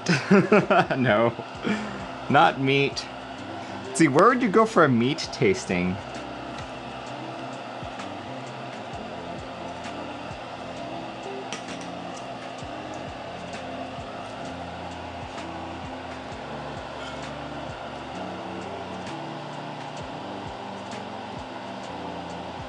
Like, I suppose you could go to a Brazilian steakhouse. That's where you would do, like, meat tasting. So much salt, though. I feel like every time I go to one of those, it's like salt overload.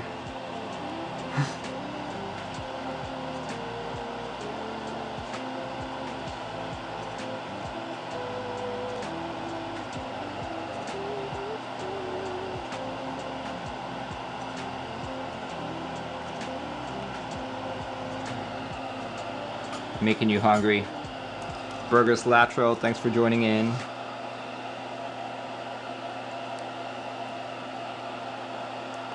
Okay, so far so good. Do a couple more here.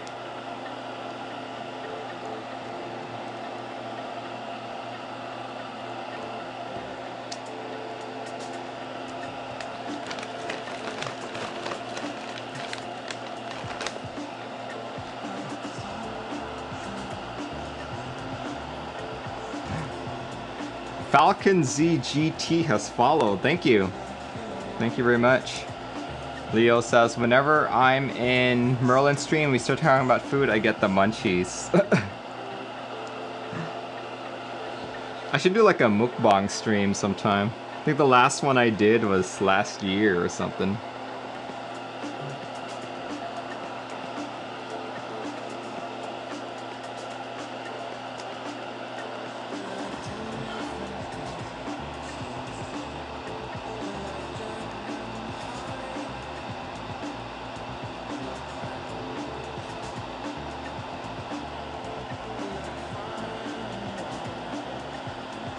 Get munchies 90% of the time.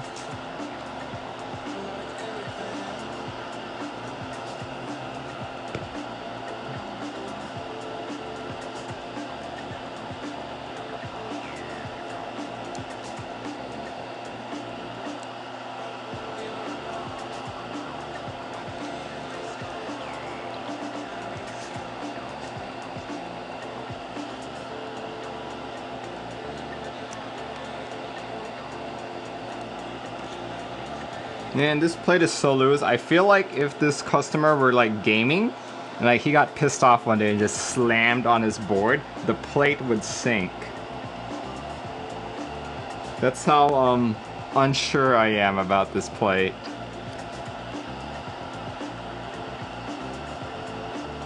But a good thing it's like it's gasket mount, so the gasket should keep it up. Hopefully.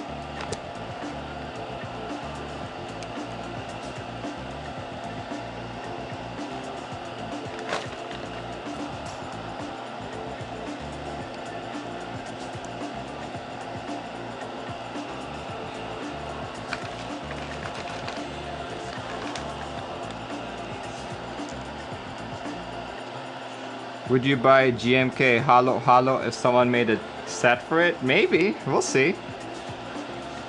We'll see if the colors look good. But to like really match that theme, wouldn't it just be a mixture of all the GMK colors?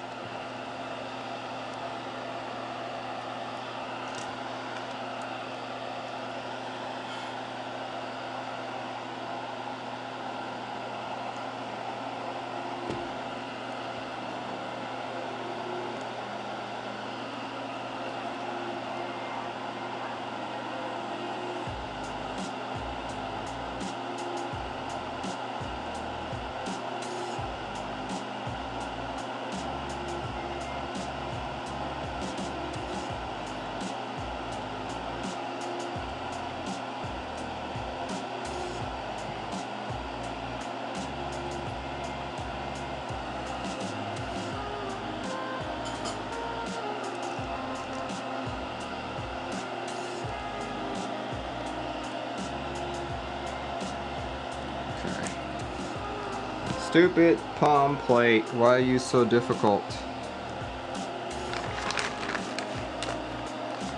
You're gonna make a hollow run, oh no! Bring me some too! Haven't had that stuff since last year's summer.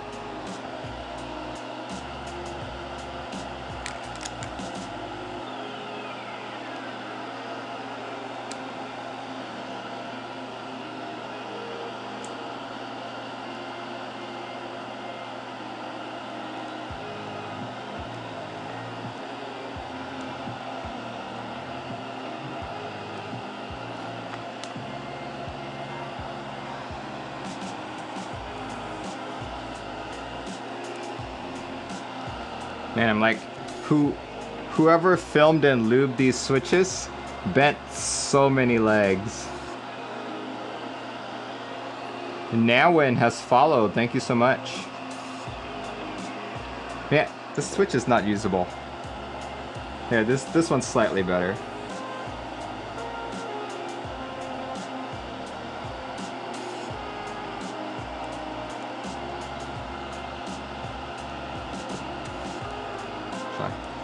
Put that there for now.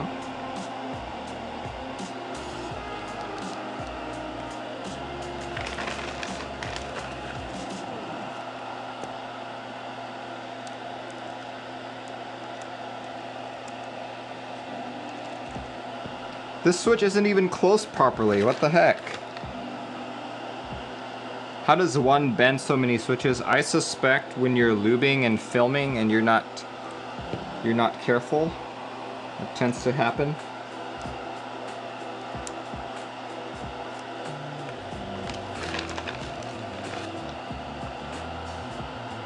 That's another bent one here, but that one's not too bad.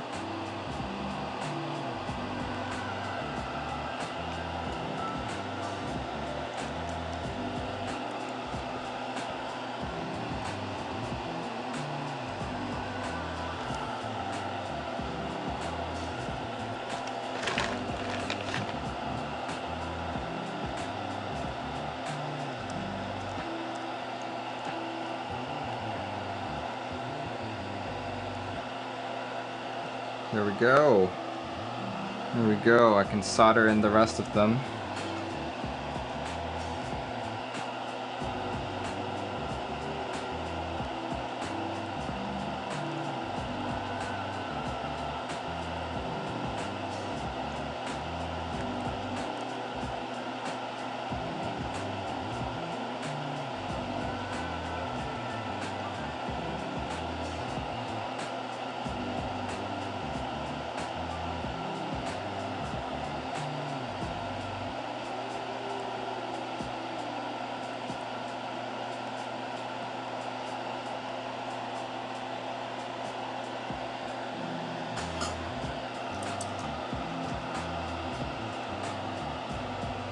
Right, 2 more switches.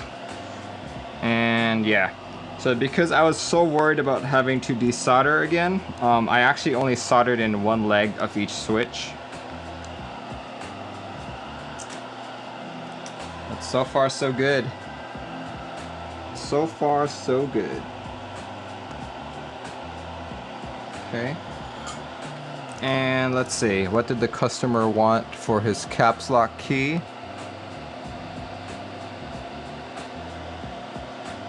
The customer wanted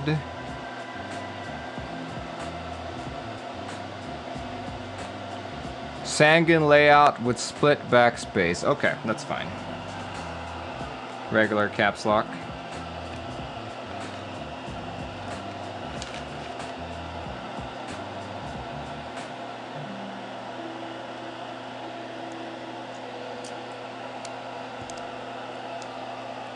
There we go.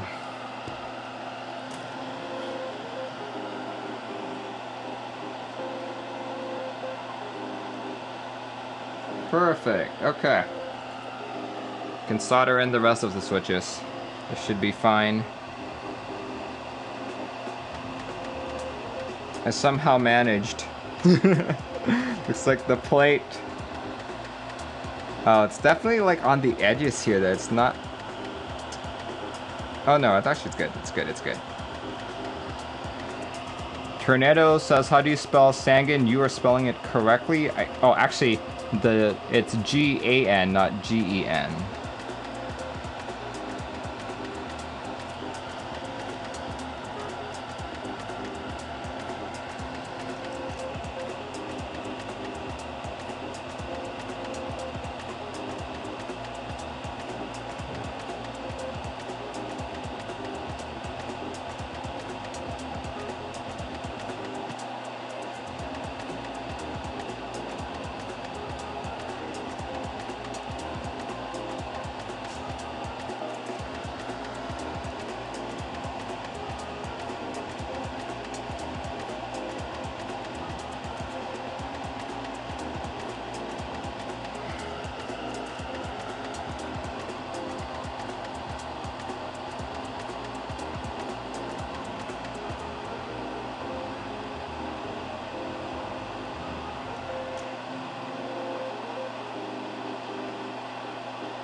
Well, Tornado, to be fair, you were asking how to spell it. So, all is forgiven. Spelling things wrong is normally a bannable offense.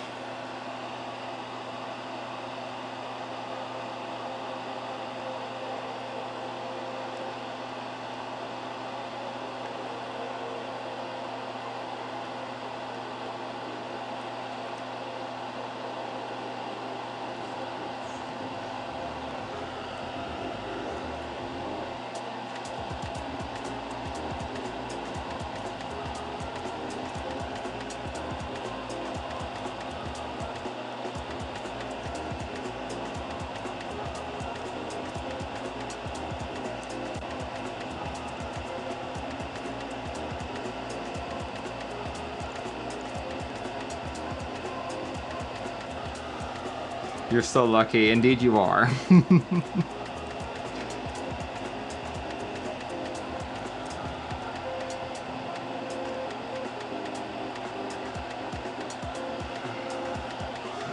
To err is human, to forgive is divine.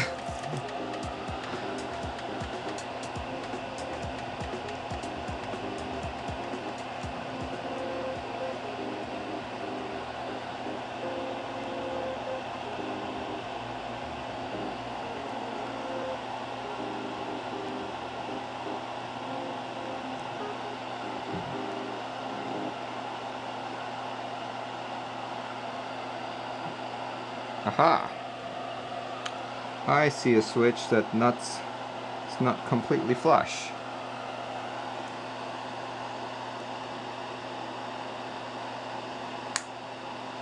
There we go.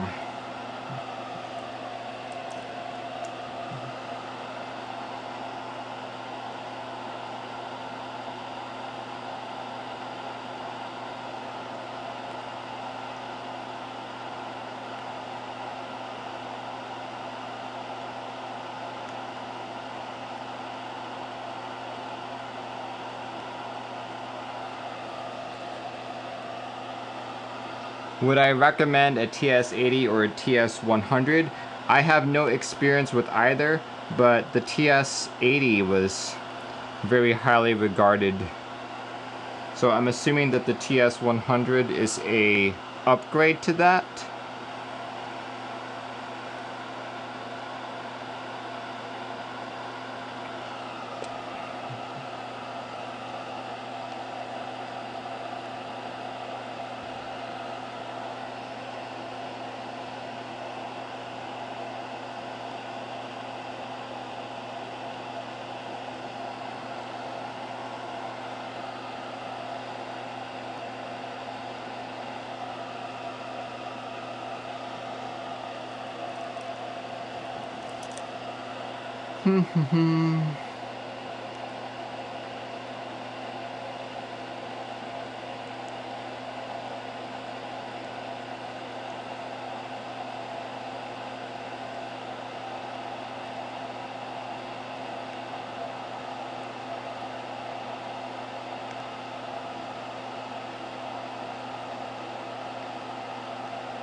finally, the last row.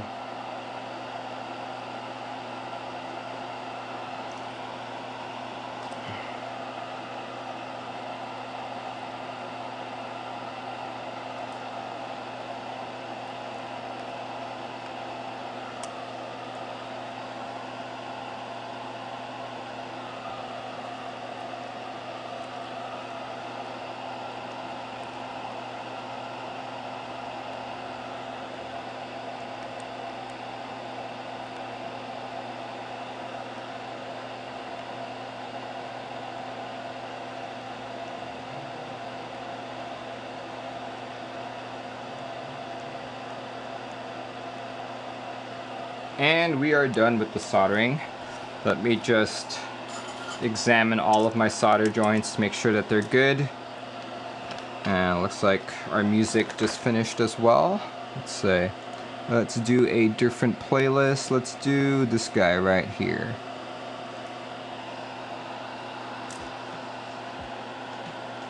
Let me just examine all my joints.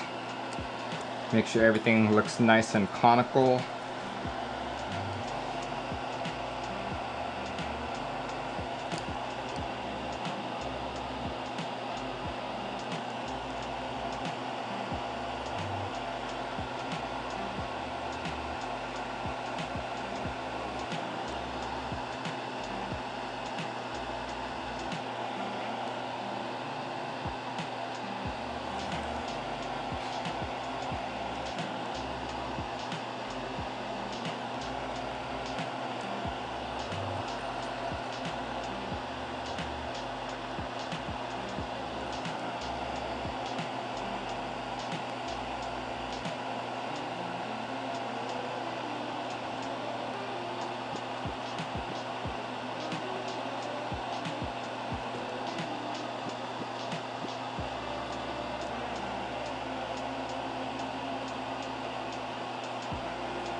Alright, looks like we're good. Looks like we're good. Let's double check the PCB, make sure it still works and everything, and then we'll clean it up. Yay. Whew. That took longer than expected.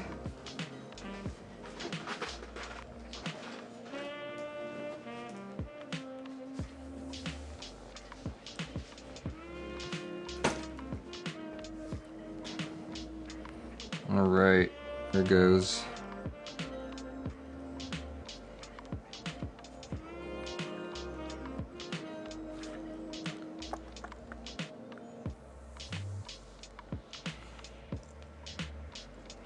So let me bring up VIA again.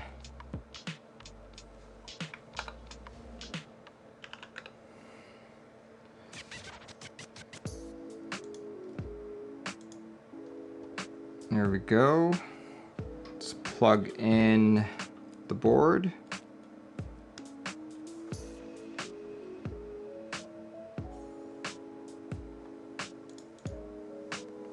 T-tester. There we go.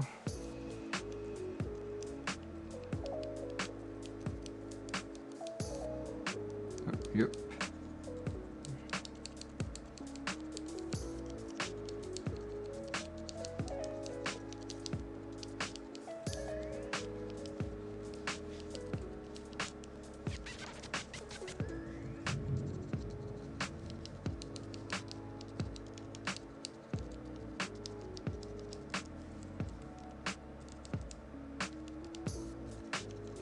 That's the function key, perfect.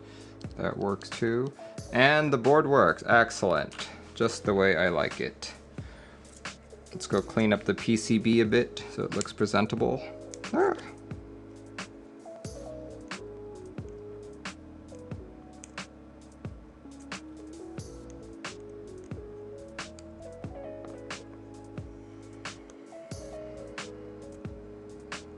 There we go.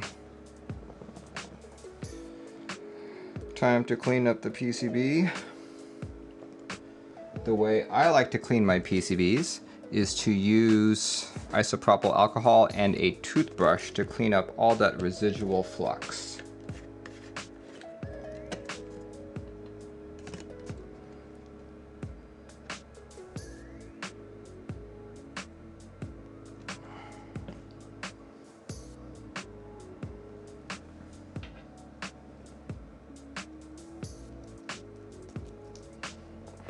And because I had to desolder the board, there was definitely residual flux on this. Quite a few big spots too. So we're gonna try and at least, the very least, clean off those spots. Ro Timmy, thanks for joining in. Whoa, I just heard thunder outside. Looks like it's gonna rain in Seattle tonight.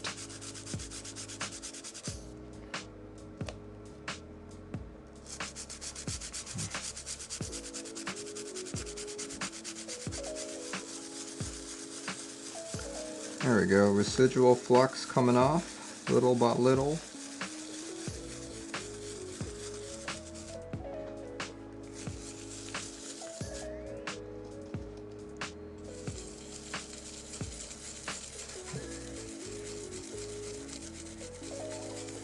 Rain in Seattle? Never.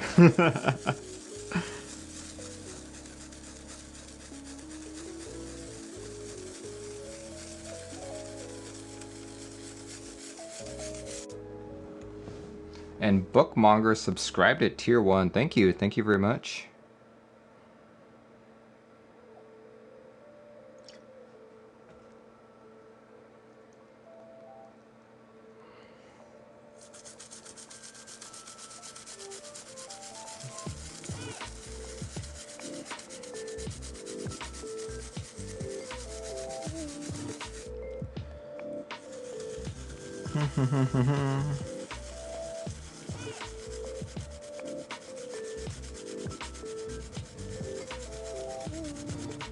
Whoa. That's more thunder than I'm used to hearing, though.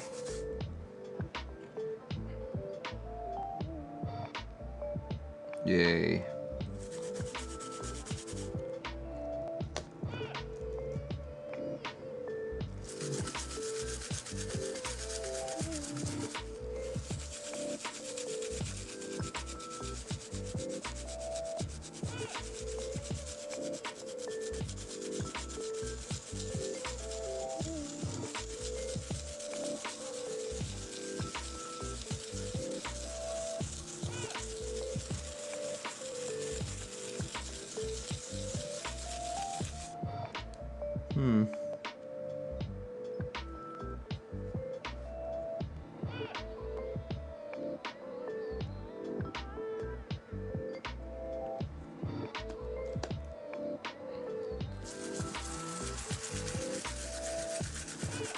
How long does that usually dry off? It's just alcohol, so it dries off really quick. Like by the time I'm done putting away all my stuff, it's fairly dry.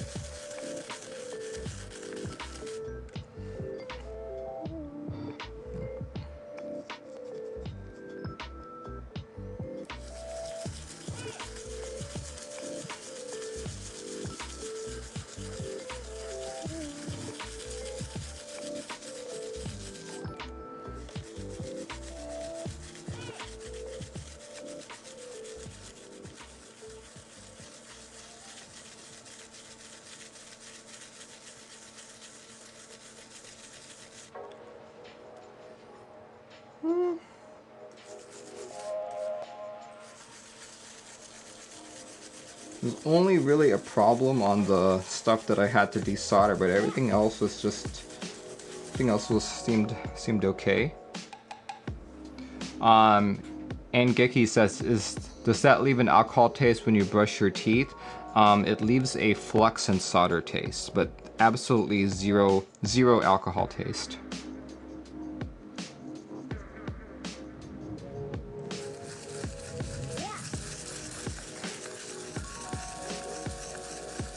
Is there anywhere on the PCB you have to be careful not to get wet with alcohol? No, not really. As you can see, I'm being very, like, I don't really care where it's going. Just scrubbing this whole PCB.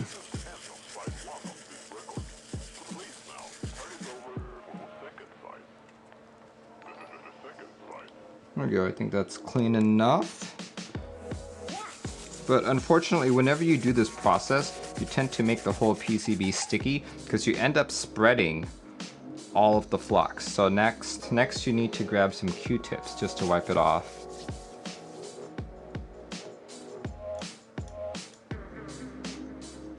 Shromp KB just followed along with Audax. Thank you so much, thank you so much. And also Richard Park subscribing, thank you. All right, I'm gonna grab some Q-tips.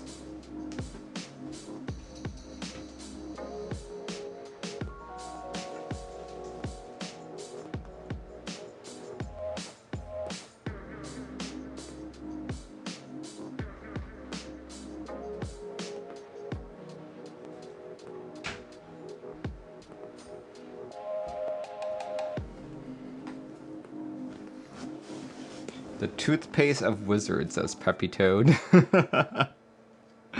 Yes, absolutely do not use your toothbrush like the one that you use to brush your PCB.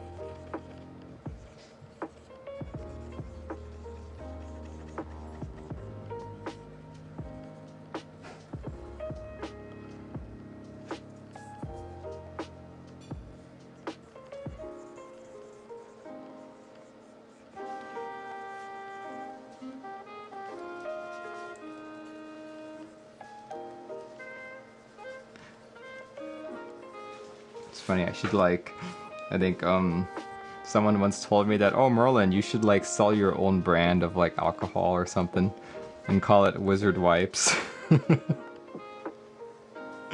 I'm like,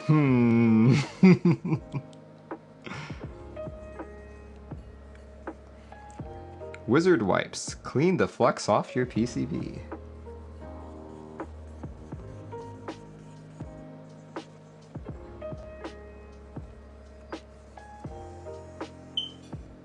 Uh-oh.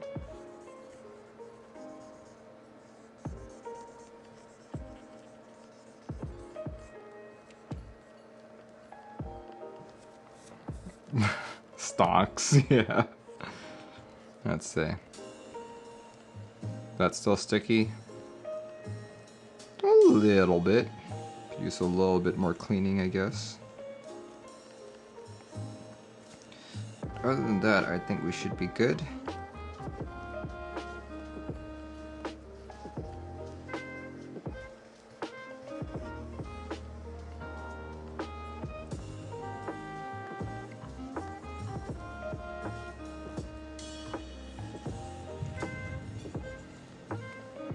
Alright.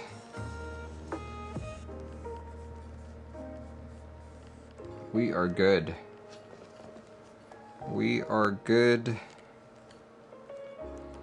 Oh, that plate just feels so loose. Holy cow. Okay, we're gonna have to put the PCB, or I mean the actual iron together really quick. So hold on, let me clear off my workspace while I do that.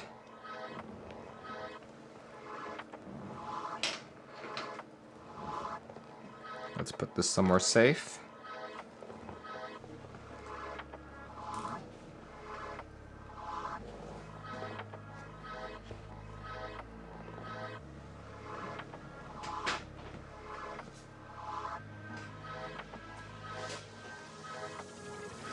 There we go. This guy right here. Let's do this. Let's use this little cloth here.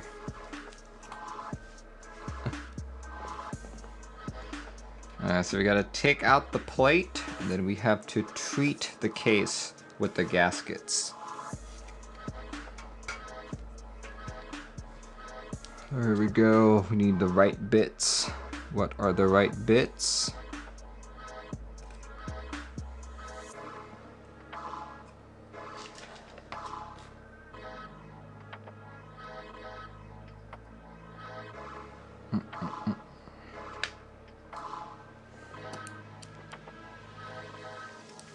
Actually, hold on. He already has the screws out for most of it. Let's see, what screws are still present? Nothing on the bottom, but... Here, I'm gonna blow out my exposure really quick, so I can see the screws. No screw there. No screw there. Wait, what? There's no screws here? Okay. Hopefully.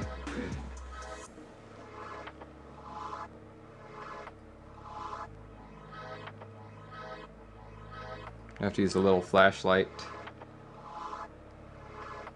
I can't see there's screws in there. Oh, whoops. There goes my mic.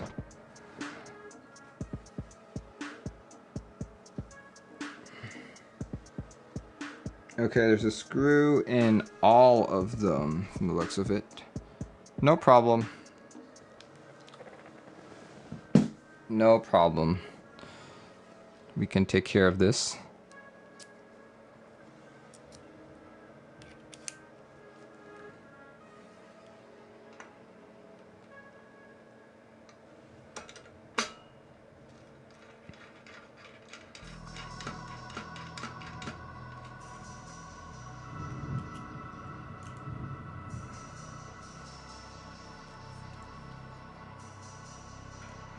See, the fact that there are no screws on the bottom, I sure hope he included all the screws.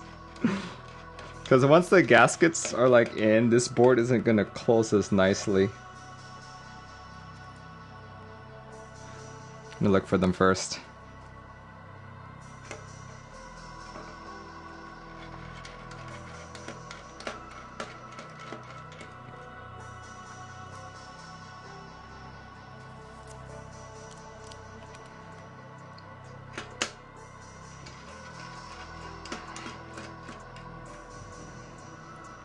There we go. There we go. We will not be using the brass plate, we'll be using the POM plate. The heck? Oh, of course, there's actually... Wait, what? Thought none of them were present on the bottom. I guess I must have misseen them. But here they are, they're definitely here.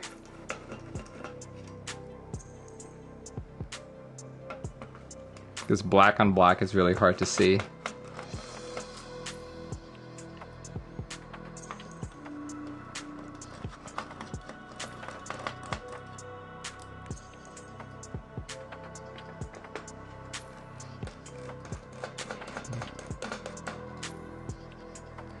There we go, there we go, okay.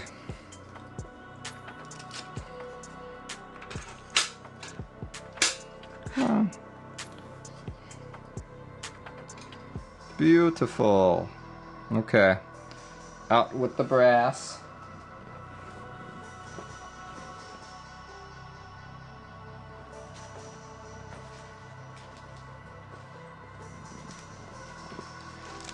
Out with the brass. And in with the daughter board.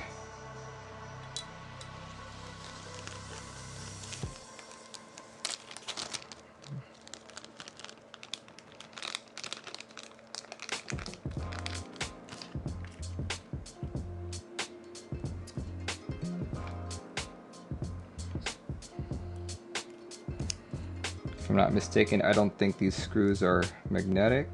Yep, they're not magnetic. Shoots.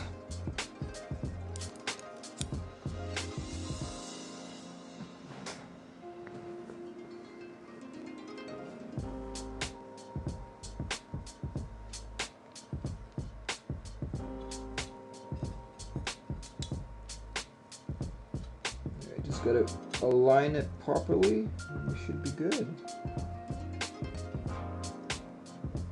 Aha. There we go. There are 4 screws here that keep the daughter board in place. Of course, I knocked the mic out again. Let's See, Dull Wiz says, hello, I'm one of those who never tried out a good mechanical keyboard. Let's see, broken keyboard and looking for a keyboard that's slim and with low keys.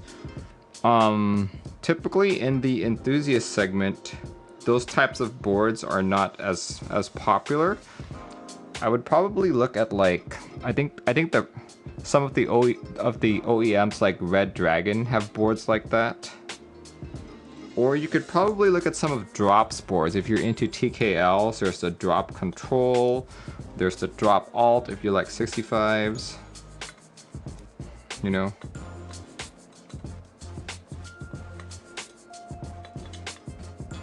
There we go. Okay.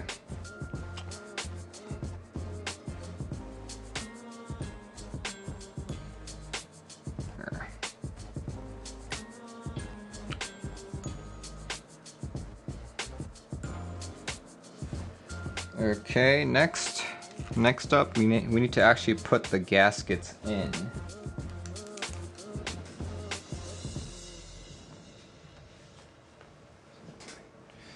So these are neoprene gaskets, and they go between each of these guys right there. I'm gonna try my best to center them as best as I can, but I've just never been too successful with it.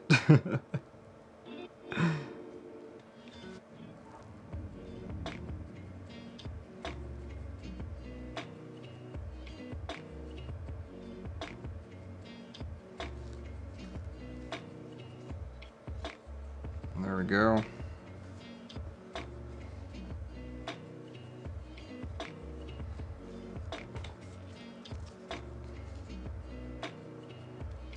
Yeah, I know that's really hard to see because it's black on black.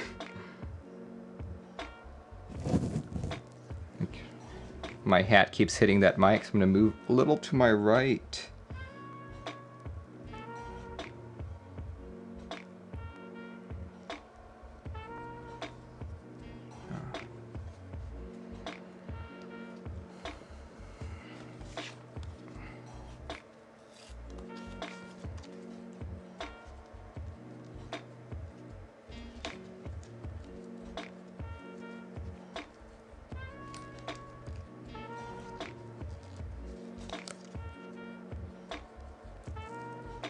Why do I wear a hat? Because I'm a wizard. And I need the hat for all my powers.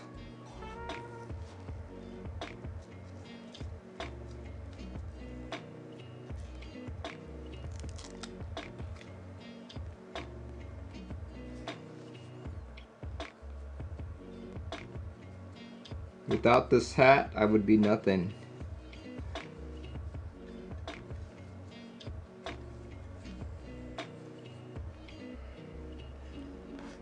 Real Timmy says, what is a wizard without his hat? Exactly.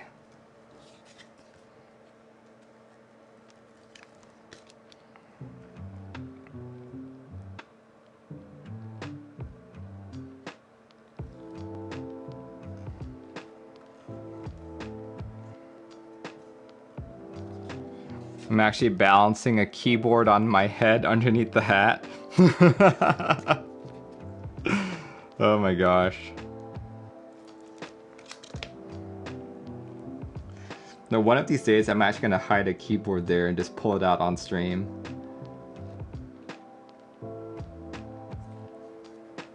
You guys would never see it coming.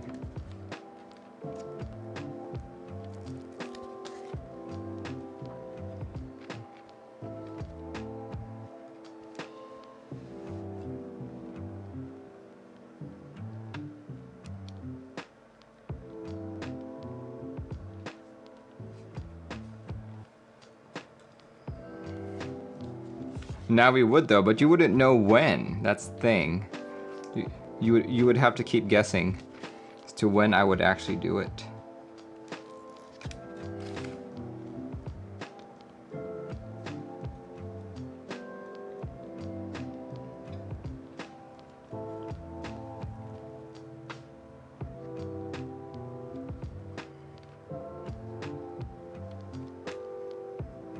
There's a macro pad under my hat. How did you know?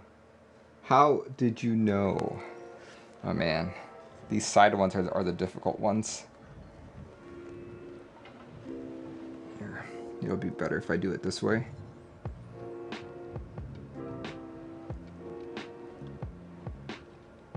There we go. Actually, there we go. Much better. Much better.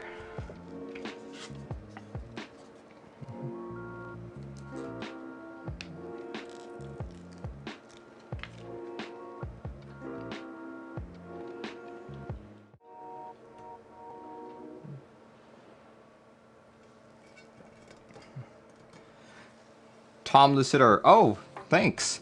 Did not see that. Hydrate 2 minutes ago. Here we go. Let's see. Still have some orange juice left. Let's pour myself a glass. Thank you very much.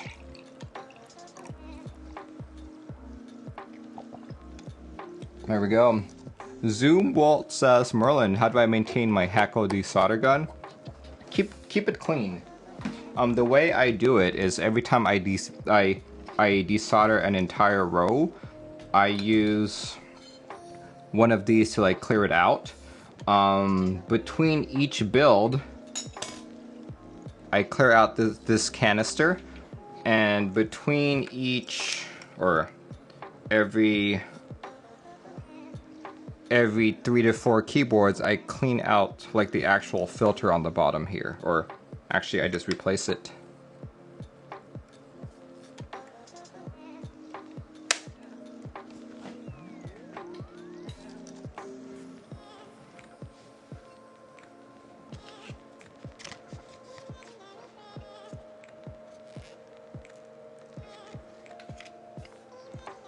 Yeah, if you start feeling like that your desoldering gun is not sucking as well as it used to be, it may be because of a dirty filter, or just your canister is completely clogged.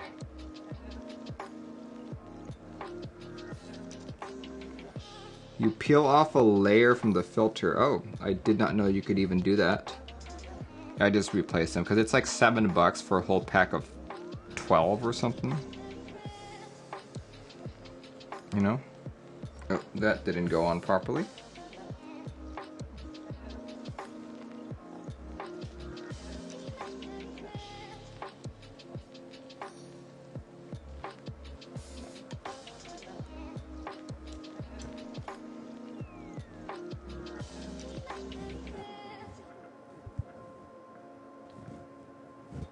Zerpocalypse, do you also have an FR300? Because I don't think my filter comes off in layers.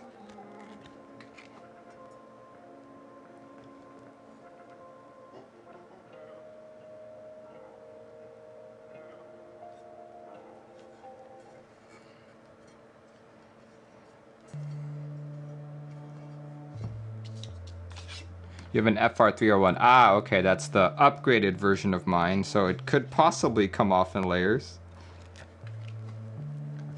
I probably won't ever upgrade this until it breaks.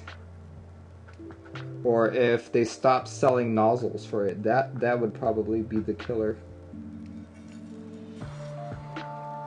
If they have no nozzles, then yeah.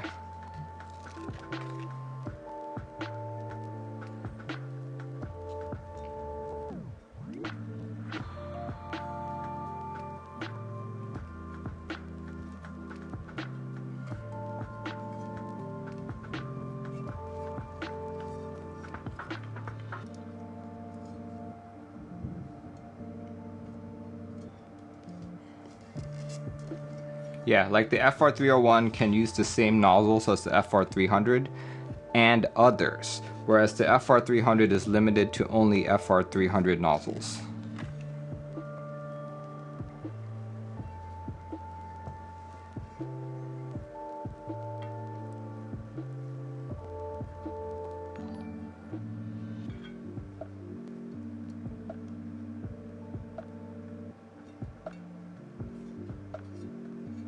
I didn't do that right. Sometimes these gaskets are hard to install.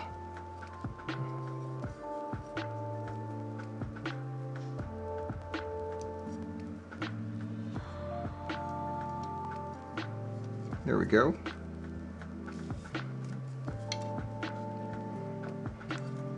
There we go.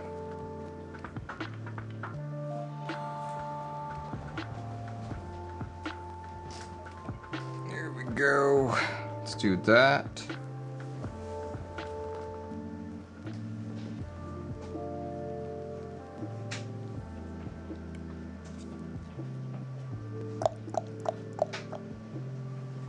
It's hailing outside. Oh my gosh.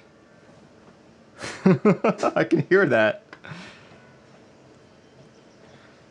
Okay.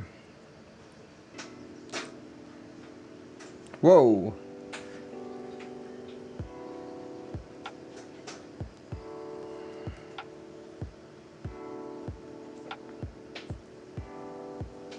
Okay, the pins go to the top. Zerpocalypse wishes it would rain here.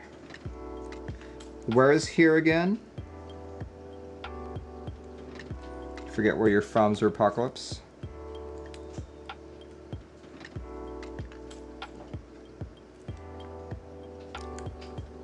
Okay.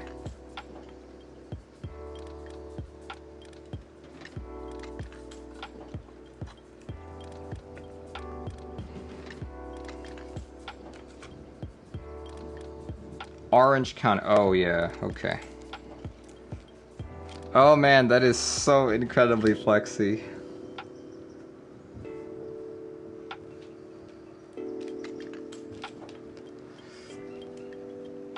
You know what's crazy about this? I can push this just enough that it can... I can feel it come into contact with the wire that's underneath. Holy cow, that is way too flexy.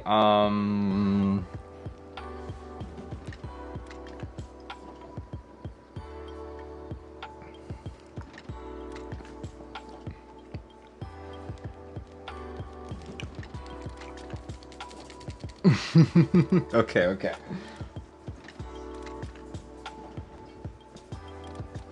Yeah, let's go put it on.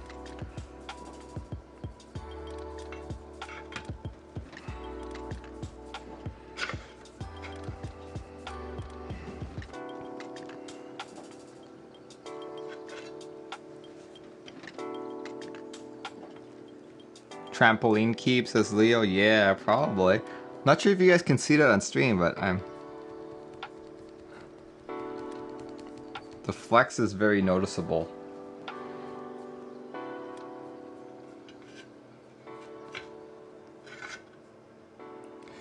Zerpocalypse says, shouldn't the wire be down in the channel to help avoid it getting hit by the PCB?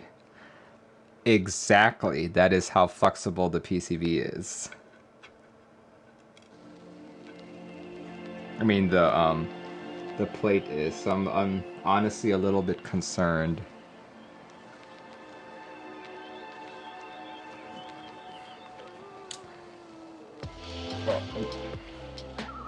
We'll see how this goes.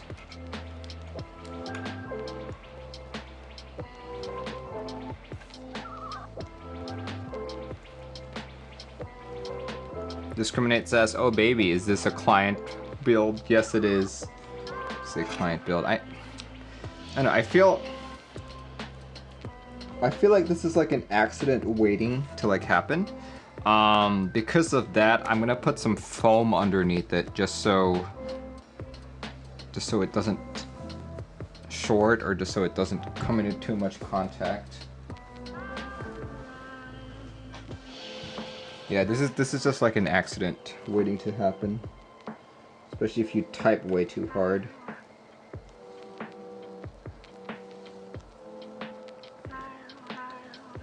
Yeah, this really concerns me.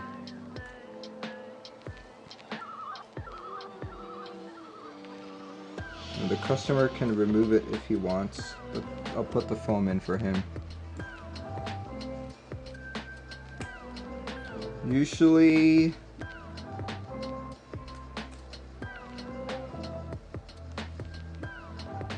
Usually POM doesn't need those cuts. I agree with you.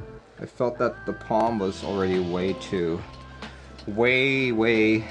flexy. Alright, here. Just because this guy does keep popping up, what we're gonna do, I'm gonna put a little bit of tape in it.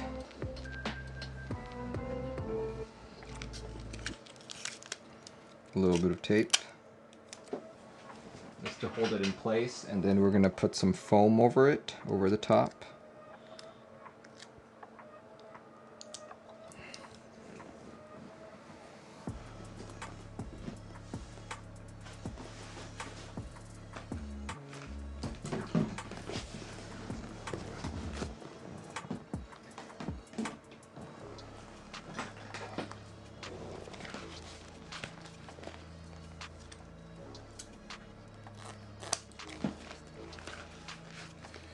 Alright, I am not the best at cutting foam, but I'm going to try my best to cut it to the right size here. Let's do this.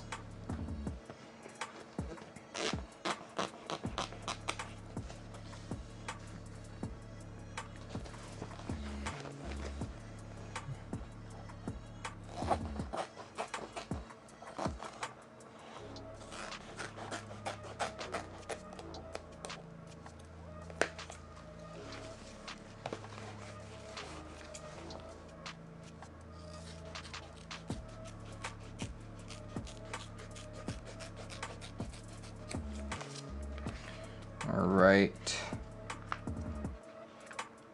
so I got the length almost right.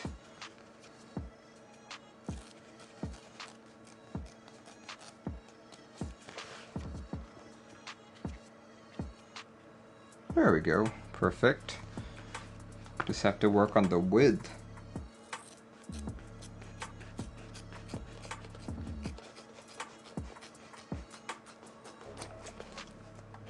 What kind of foam is this? This is magic foam.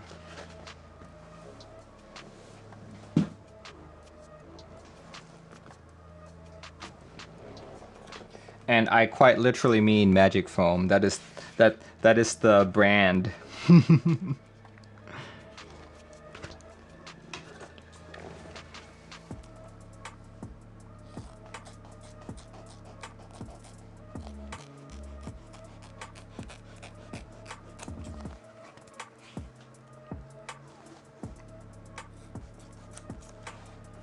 Fits your aesthetic, that's exactly why I bought it.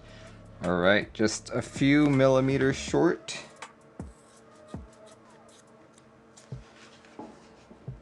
A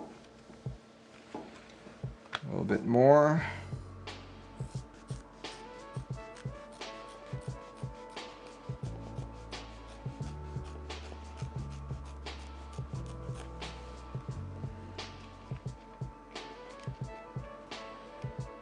Maybe shave a little off the top there.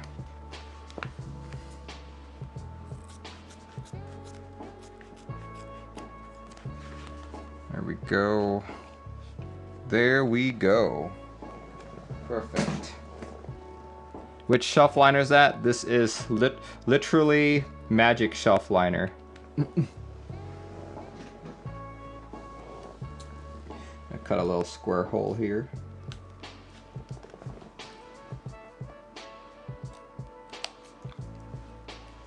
Looks like a yoga mat. Don't tell my yoga instructor.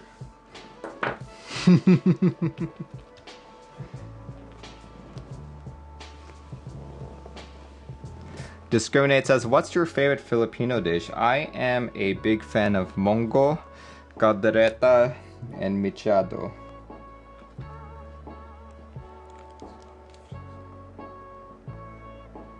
Let's see, what else do I like? I guess it really depends.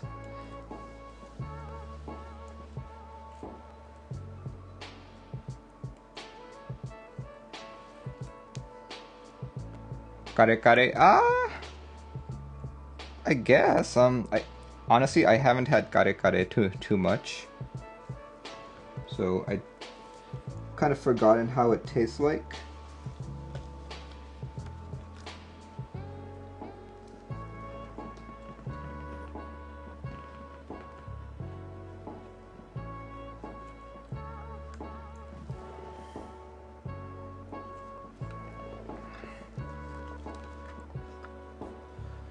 Yeah, I also like tinola.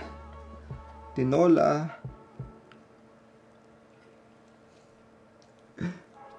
As a kid, I couldn't really pronounce it a lot, so I'd always tell my grandma, I like tunaw lola. And she'd just laugh at me.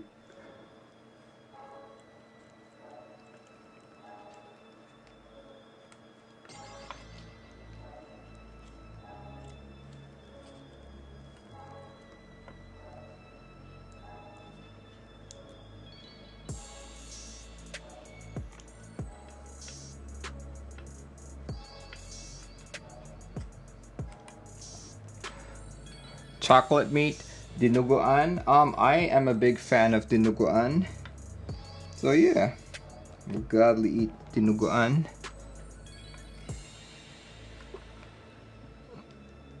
Stray Com says that's adorable. I must have been like 5 or 6 or something. I don't know her heart. Yes, I did. Probably.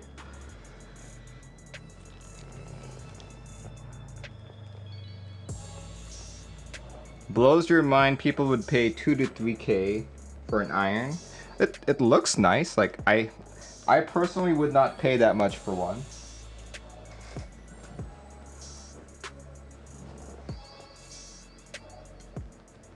All right, here we go. Let's see. Still flexy, so we're not ruining any of the flex with that. But I'm no longer. I don't feel like I'm hitting that cable anymore, so that's good. That's good. There we go. Okay, we got it.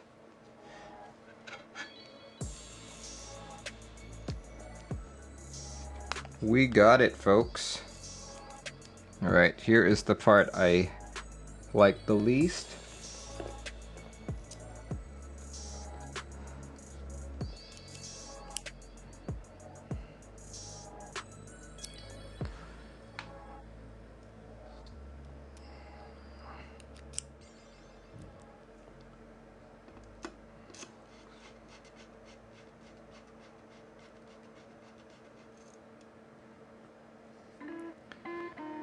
J-Bags thinks all the Rama boards are nicer than the iron.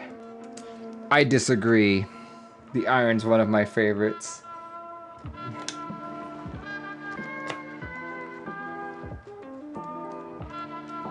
How many iron 165s are there? In terms of how many were manufactured? Don't know.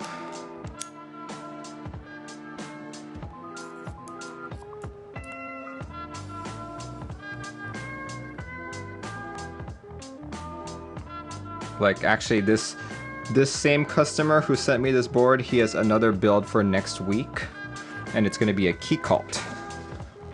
In fact, a lot of people have both an iron and a key cult, to be honest. Zerpocalypse has never typed on an iron in person. Well, hopefully once all this coronavirus business is done, we can all go and have a meetup, and we can all type on irons, key cults, TGR Janes, or whatever.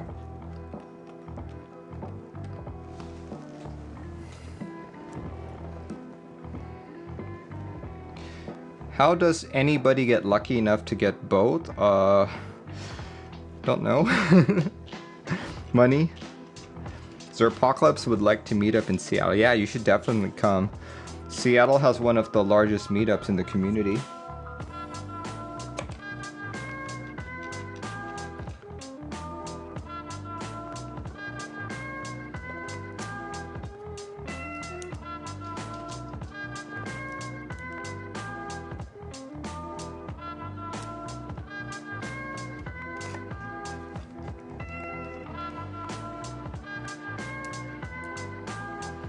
Alright.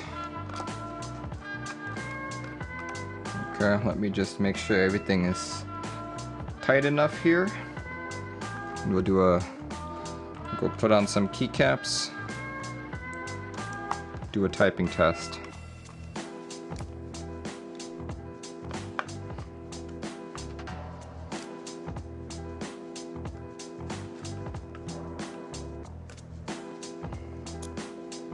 Okay, so it's funny because a lot of people suspected that the reason why I got in on an iron was because I'm McMerlin, right?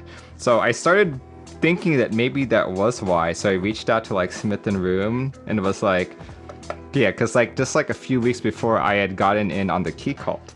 But after asking people, they were like, no, no, no, no, you actually won it fair and square. So I'm like, oh, okay, okay. We didn't give you any special bonuses because we thought that you would stream it.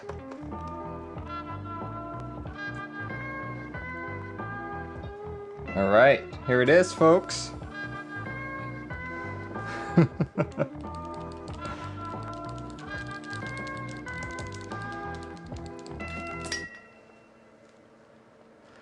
Funky7 says, wait, there was a big meetup in Seattle. I live in Seattle. Where and when is it? So the Seattle keyboard community holds 2 every year. We started doing this since 2017. We have a winter one that used to meet at the Living Computer Museum, but now that that's shut down, we don't know where. And during the summer, we've been meeting at Seattle Pacific University. Okay, as I said earlier, I don't really have any spare GMK sets, so I'm just going to use my HK gaming set for this. Yeah, quote unquote $3,000 board, $40 key set.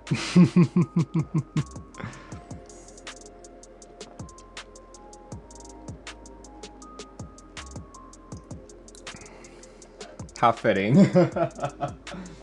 Let's see, let me just grab it.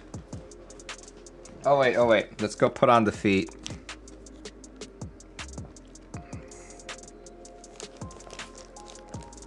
Gotta make the compromise somewhere. Yeah, right. It's like, guys, I spent all my money on a key cult, so I could only afford Cherry MX Browns.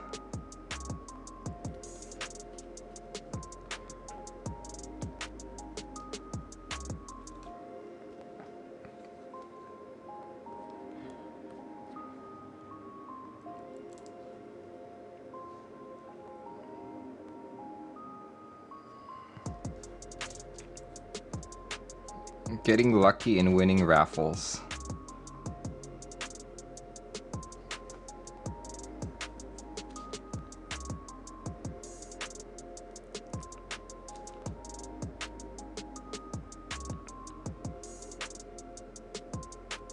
Alright, okay. Let's go grab that HK gaming set. For those of you curious, it's this set. So yeah, it's not really gonna match the purple, but what the hell.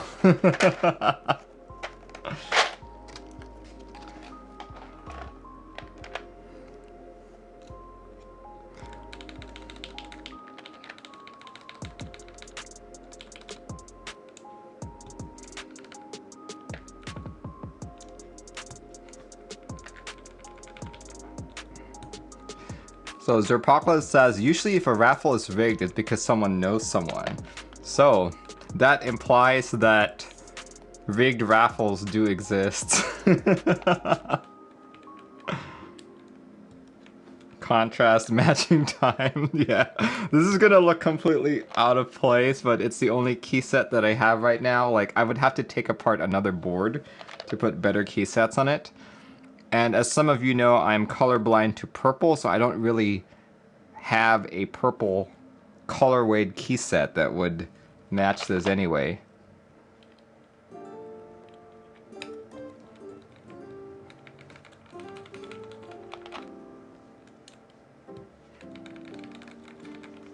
Still better than Handwrite.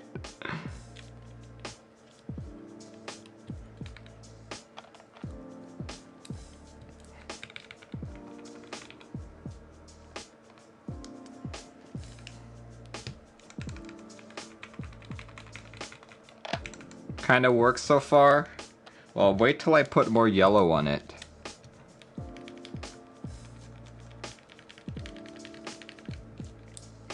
Gave me a spot.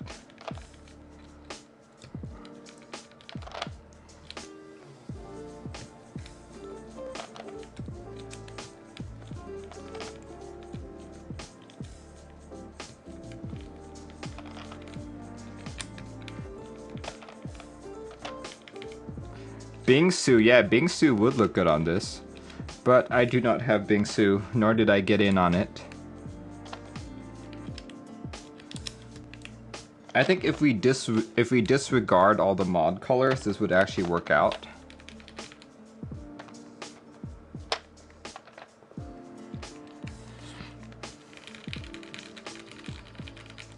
But from where I'm sitting right now, the board already sounds really good.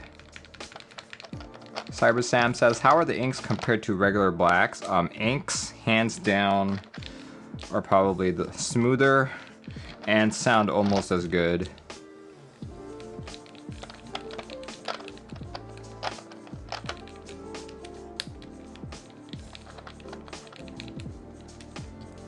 In fact, one of the popular mods is to replace a Gateron ink top with a cherry top.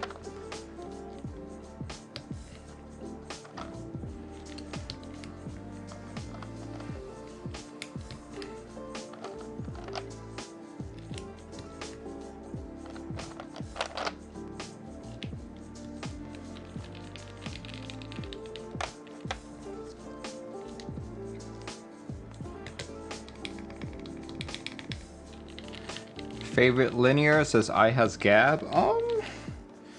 Hard question. I like a bunch of linears right now, but Gateron Blacks or Gateron Ink Blacks are definitely up there. I also like the new Novelkeys Silks. Basically anything JWK and like anything ink. Peppy Toad says doesn't look bad at all. Really? You guys think so? Okay, wait till I'm done with the whole thing, and then you guys can comment. Because I do think it's kind of weird, to be honest.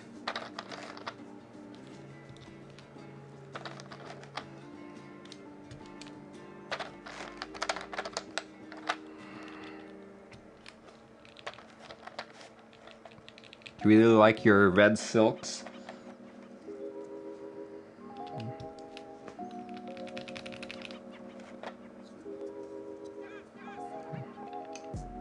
Wait, no, that's the wrong spacebar.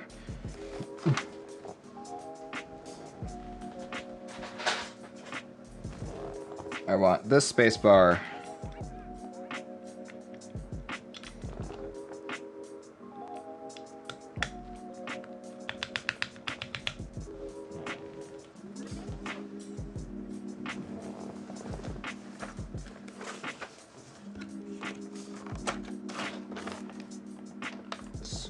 Do that. Control.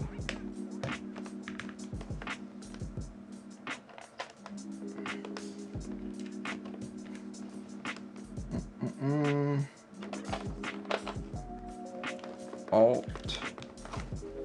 Like that.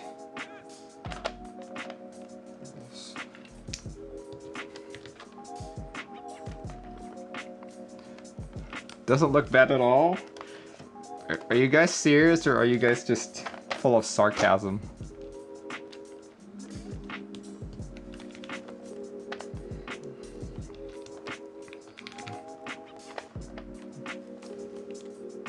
Wait, that's not the right one. We want...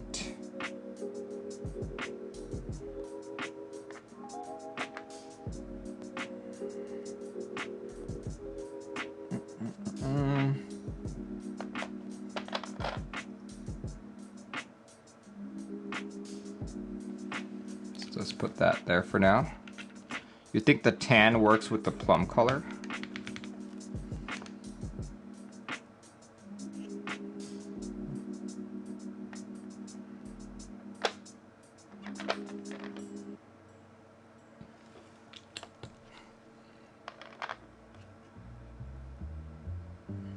So no, that did not fit.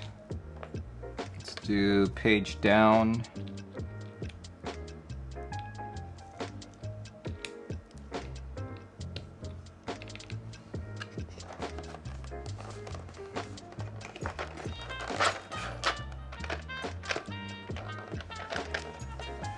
J-Bag subscribed with Prime. Thank you so much.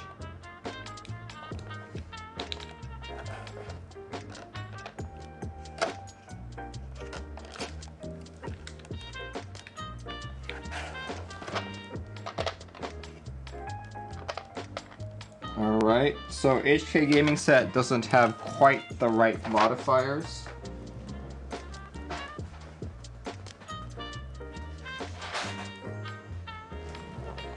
There we go, we got that, and I guess we could do this. J-Bags gifted a tier 1 sub to Brand. Geez, thank you, man.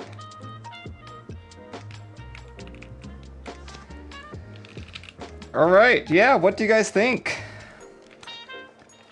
Plum iron with beige and yellow caps. What do you think? Does it work?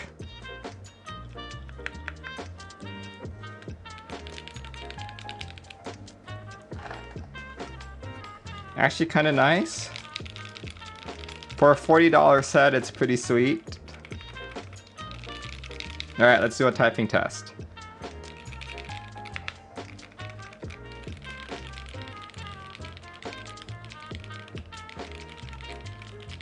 Now, so far it sounds pretty good.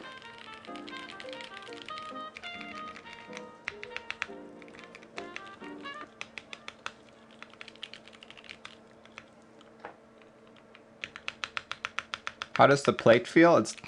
I can absolutely feel that flex, to be honest. Let's see, okay, I'm just gonna have to grab mine. That's what I'm gonna have to do. I have to grab mine.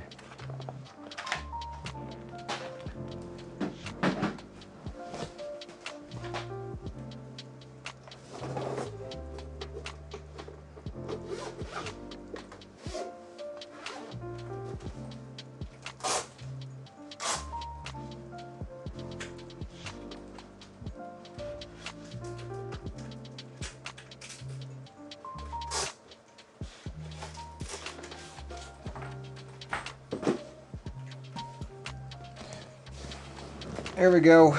Here's mine.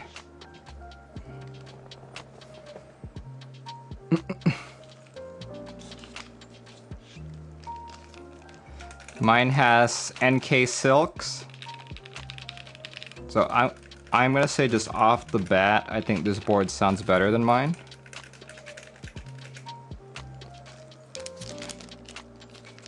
The keycaps are growing on you the more you look at it. Nice dual iron. Well, one is mine and one is a customer, so it's not really like, you know.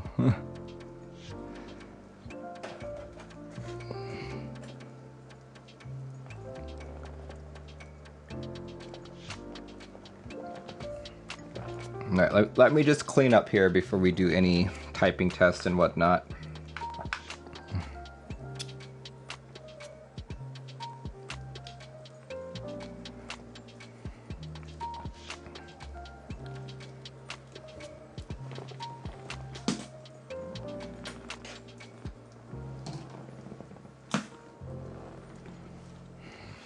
The best anno quality. Look at that. Isn't that so pretty? Oh, so pretty and gay.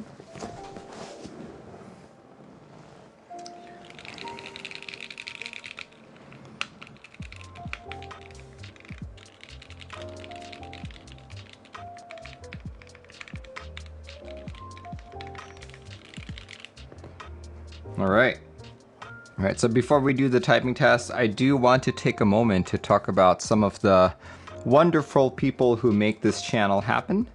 Let's see, we'll take the next 5 minutes to do that. We'll start off with, here we go, Zeal PC. Zeal PC is a vendor located up in Richmond, Canada. He's most well known for Zelios, Telios, and probably the guy who first made Tactile MX a reality.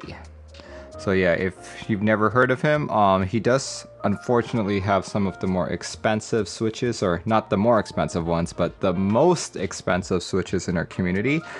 What I like to recommend to anyone who's new is that go for Switches, because everything else is cheaper. My recommendation is to only buy during the group buy phase, just because Sometimes you can spend upwards of $100 just buying switches. But yeah, definitely check that out. And of course, every purchase made through any of these sponsors will also directly benefit me. All right, next up is Novelkeys. Novelkeys is another US vendor located in West Virginia. What I have here is one of their latest group buys that just went live yesterday. This is GMK Grand Prix. Base kits going for 125, add-ons for 35, and he's got quite a few others here. All that stuff. GMK Grand Prix is not the only GMK set he's running. Like, correct me if I'm wrong, but I feel like Novelkeys is one of the few vendors who's able to run more than one GMK set. So yeah, like right now, you've got GMK Space Cadet running as well. Look at that. This one, base kit goes for 120. All that stuff. And the other set is GMK Mudbeam, which also went live. Let's see, this base kit is 135. I'd say this is the most expensive set currently running.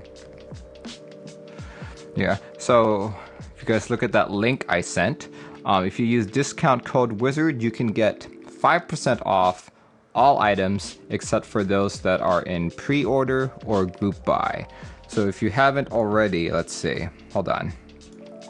Is the NK65s? Nope, NK65's completely sold out. But next time these guys come back in stock, you can use discount code WIZARD to get 5% off of them. Other items he sells are quite a few switches.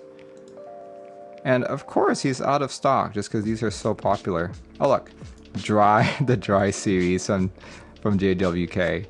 This could be cool. All right, next set, or next sponsor is Dixie Mech. Dixie Mech is currently running a group buy for SA Dual Shot. See, just because I think GMK Dual Shot has been shipped to all customers, he recently had a in-stock extra sale of all the GMK kits. So if you don't like GMK and prefer SA Profile instead, this might be the set to get. You got until, wow, October 11th, that's tomorrow, in order to buy the set. So check it out if you are interested. Next vendor is Keebio. Keebio is a fellow QMK collaborator such as myself. You may know him as Baking Pie or Danny.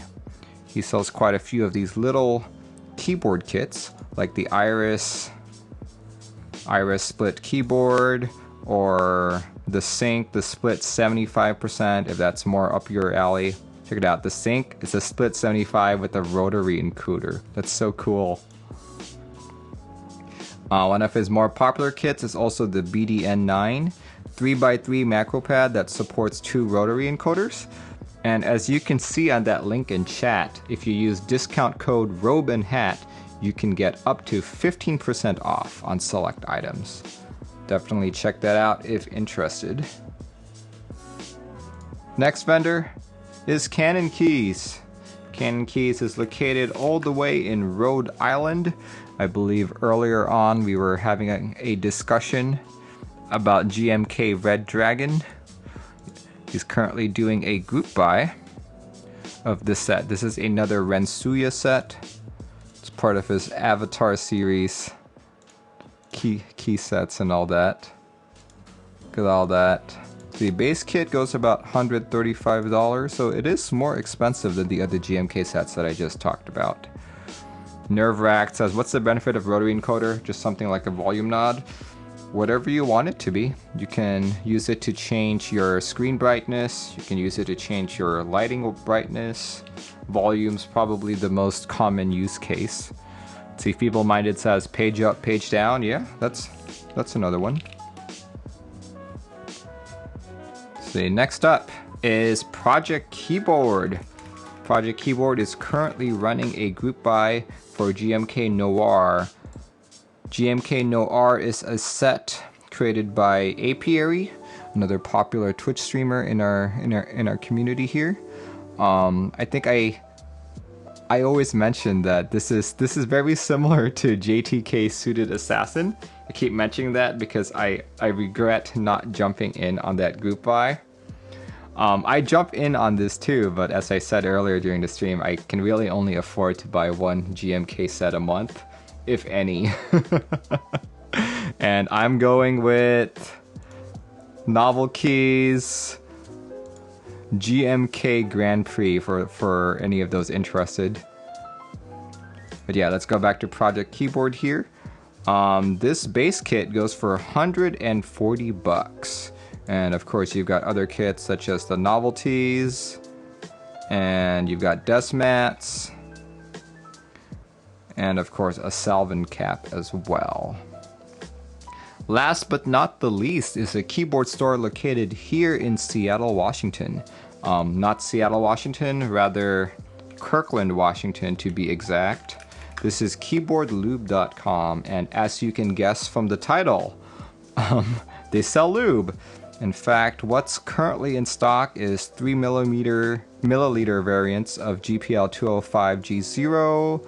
You've got 5 milliliters, 10 milliliters, 20, and 40 sold out. But you can use discount code Merlin to get 5% off your entire order. If you're here in Seattle, 5% is actually quite a lot because it is half off our 10% sales tax. Yeah, in the past, he has sold other items as well, such as stabilizers, but he may be completely out. So maybe he's just doing lube for now. All products. Yep, all products, it's just lube, 205G0 and Krytox 105. All right, thanks guys for allowing me to talk about some of my wonderful vendors. Let's get to the typing test. Here we go, here we go.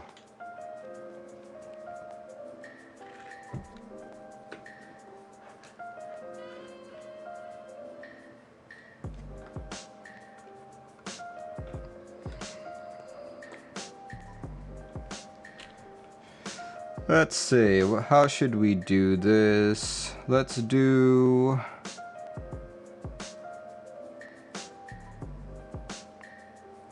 There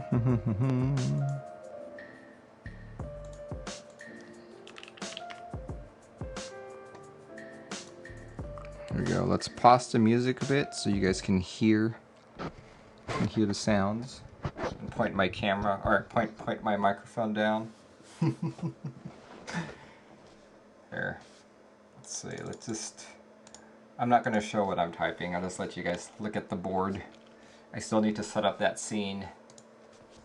There it goes.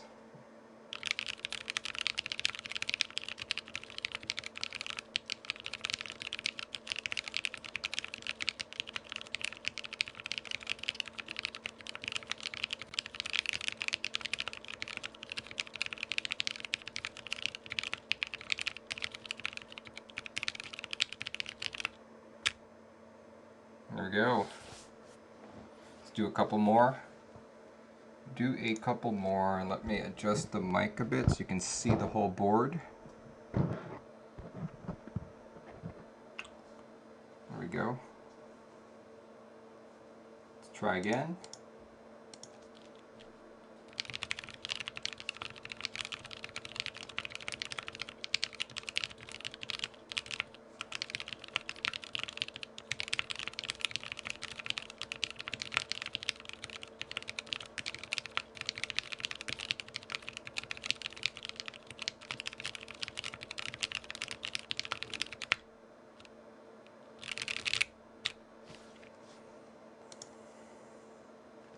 See, Nerve-Racked says, are most easier to find keycaps two-tone and GBs? Definitely the hardest decision of my first build. Yeah, that's one of the things. If you don't keep up with the group buys, you don't know what's going on out there. See, the last iron that I built also had Gateron Ink Blacks, but it used the brass plate. This completely from memory, and my memory gets hazy at times, but I think the brass plate sounds better. Like, too bad mine's not like Gateron Ink Black, but these are NK Silk. I don't have like a direct comparison, but I vaguely remember the brass plate with Gateron Ink Black sounding better. This one sounds a little too muted for my tastes. Here, let's do another typing test.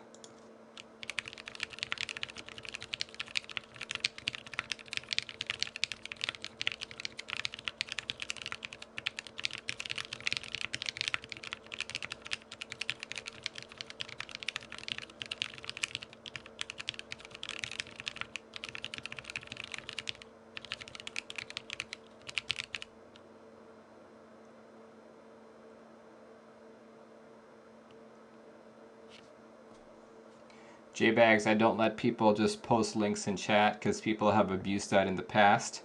If you want something to show up on stream, you gotta DM me.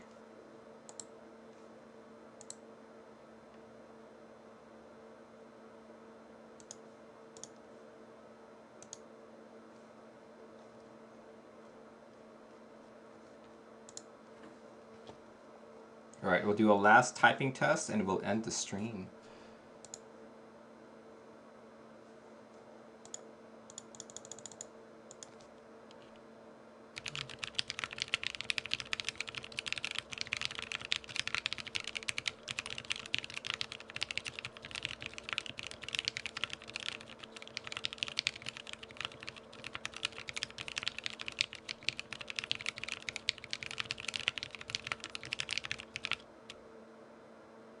There we go. There we go. All right. See, for those of you curious how my unit sounds, here, we'll just do that one as the last one. This is mine.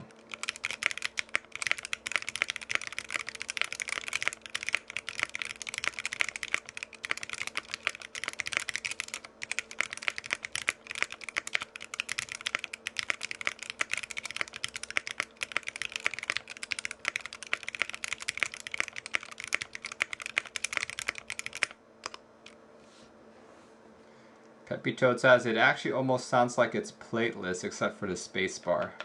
Mine is a lot louder, yeah. These are silks.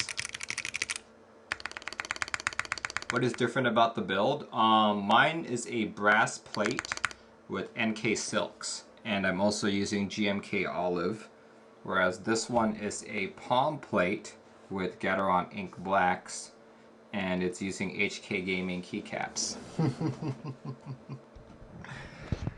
All right.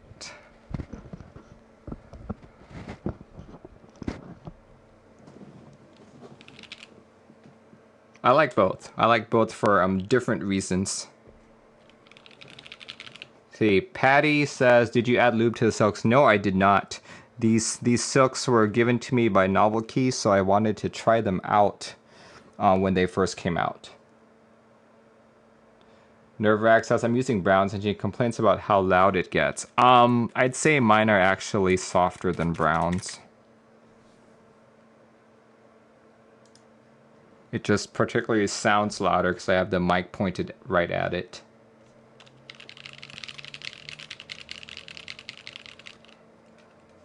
So here, let me give a different comparison.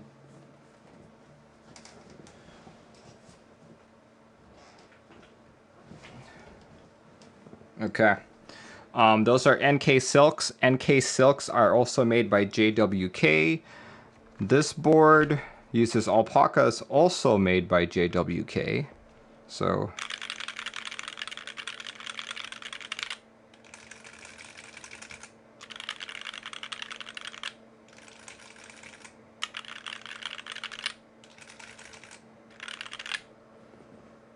like in terms of like the sound profile, they're actually very similar. All right, guys. I think it's time. It's already 5 o'clock here. I have to go and make some dinner. So yeah, thanks everyone for joining in. Thank you, thank you. Thank you to everyone who subscribed. Thank you to everyone who followed. Thank you to everyone who donated. You guys make this channel possible. And if you guys want to catch any more of my content, definitely tune in tomorrow evening at 7:30 p.m. PST. I'll be talking about all group buys that are starting and ending for the following week. And based on my list right now, looks like there's a lot to talk about. So definitely tune in if you guys are interested in that. All right, guys, have a good rest of your week, and hopefully I'll see you tomorrow.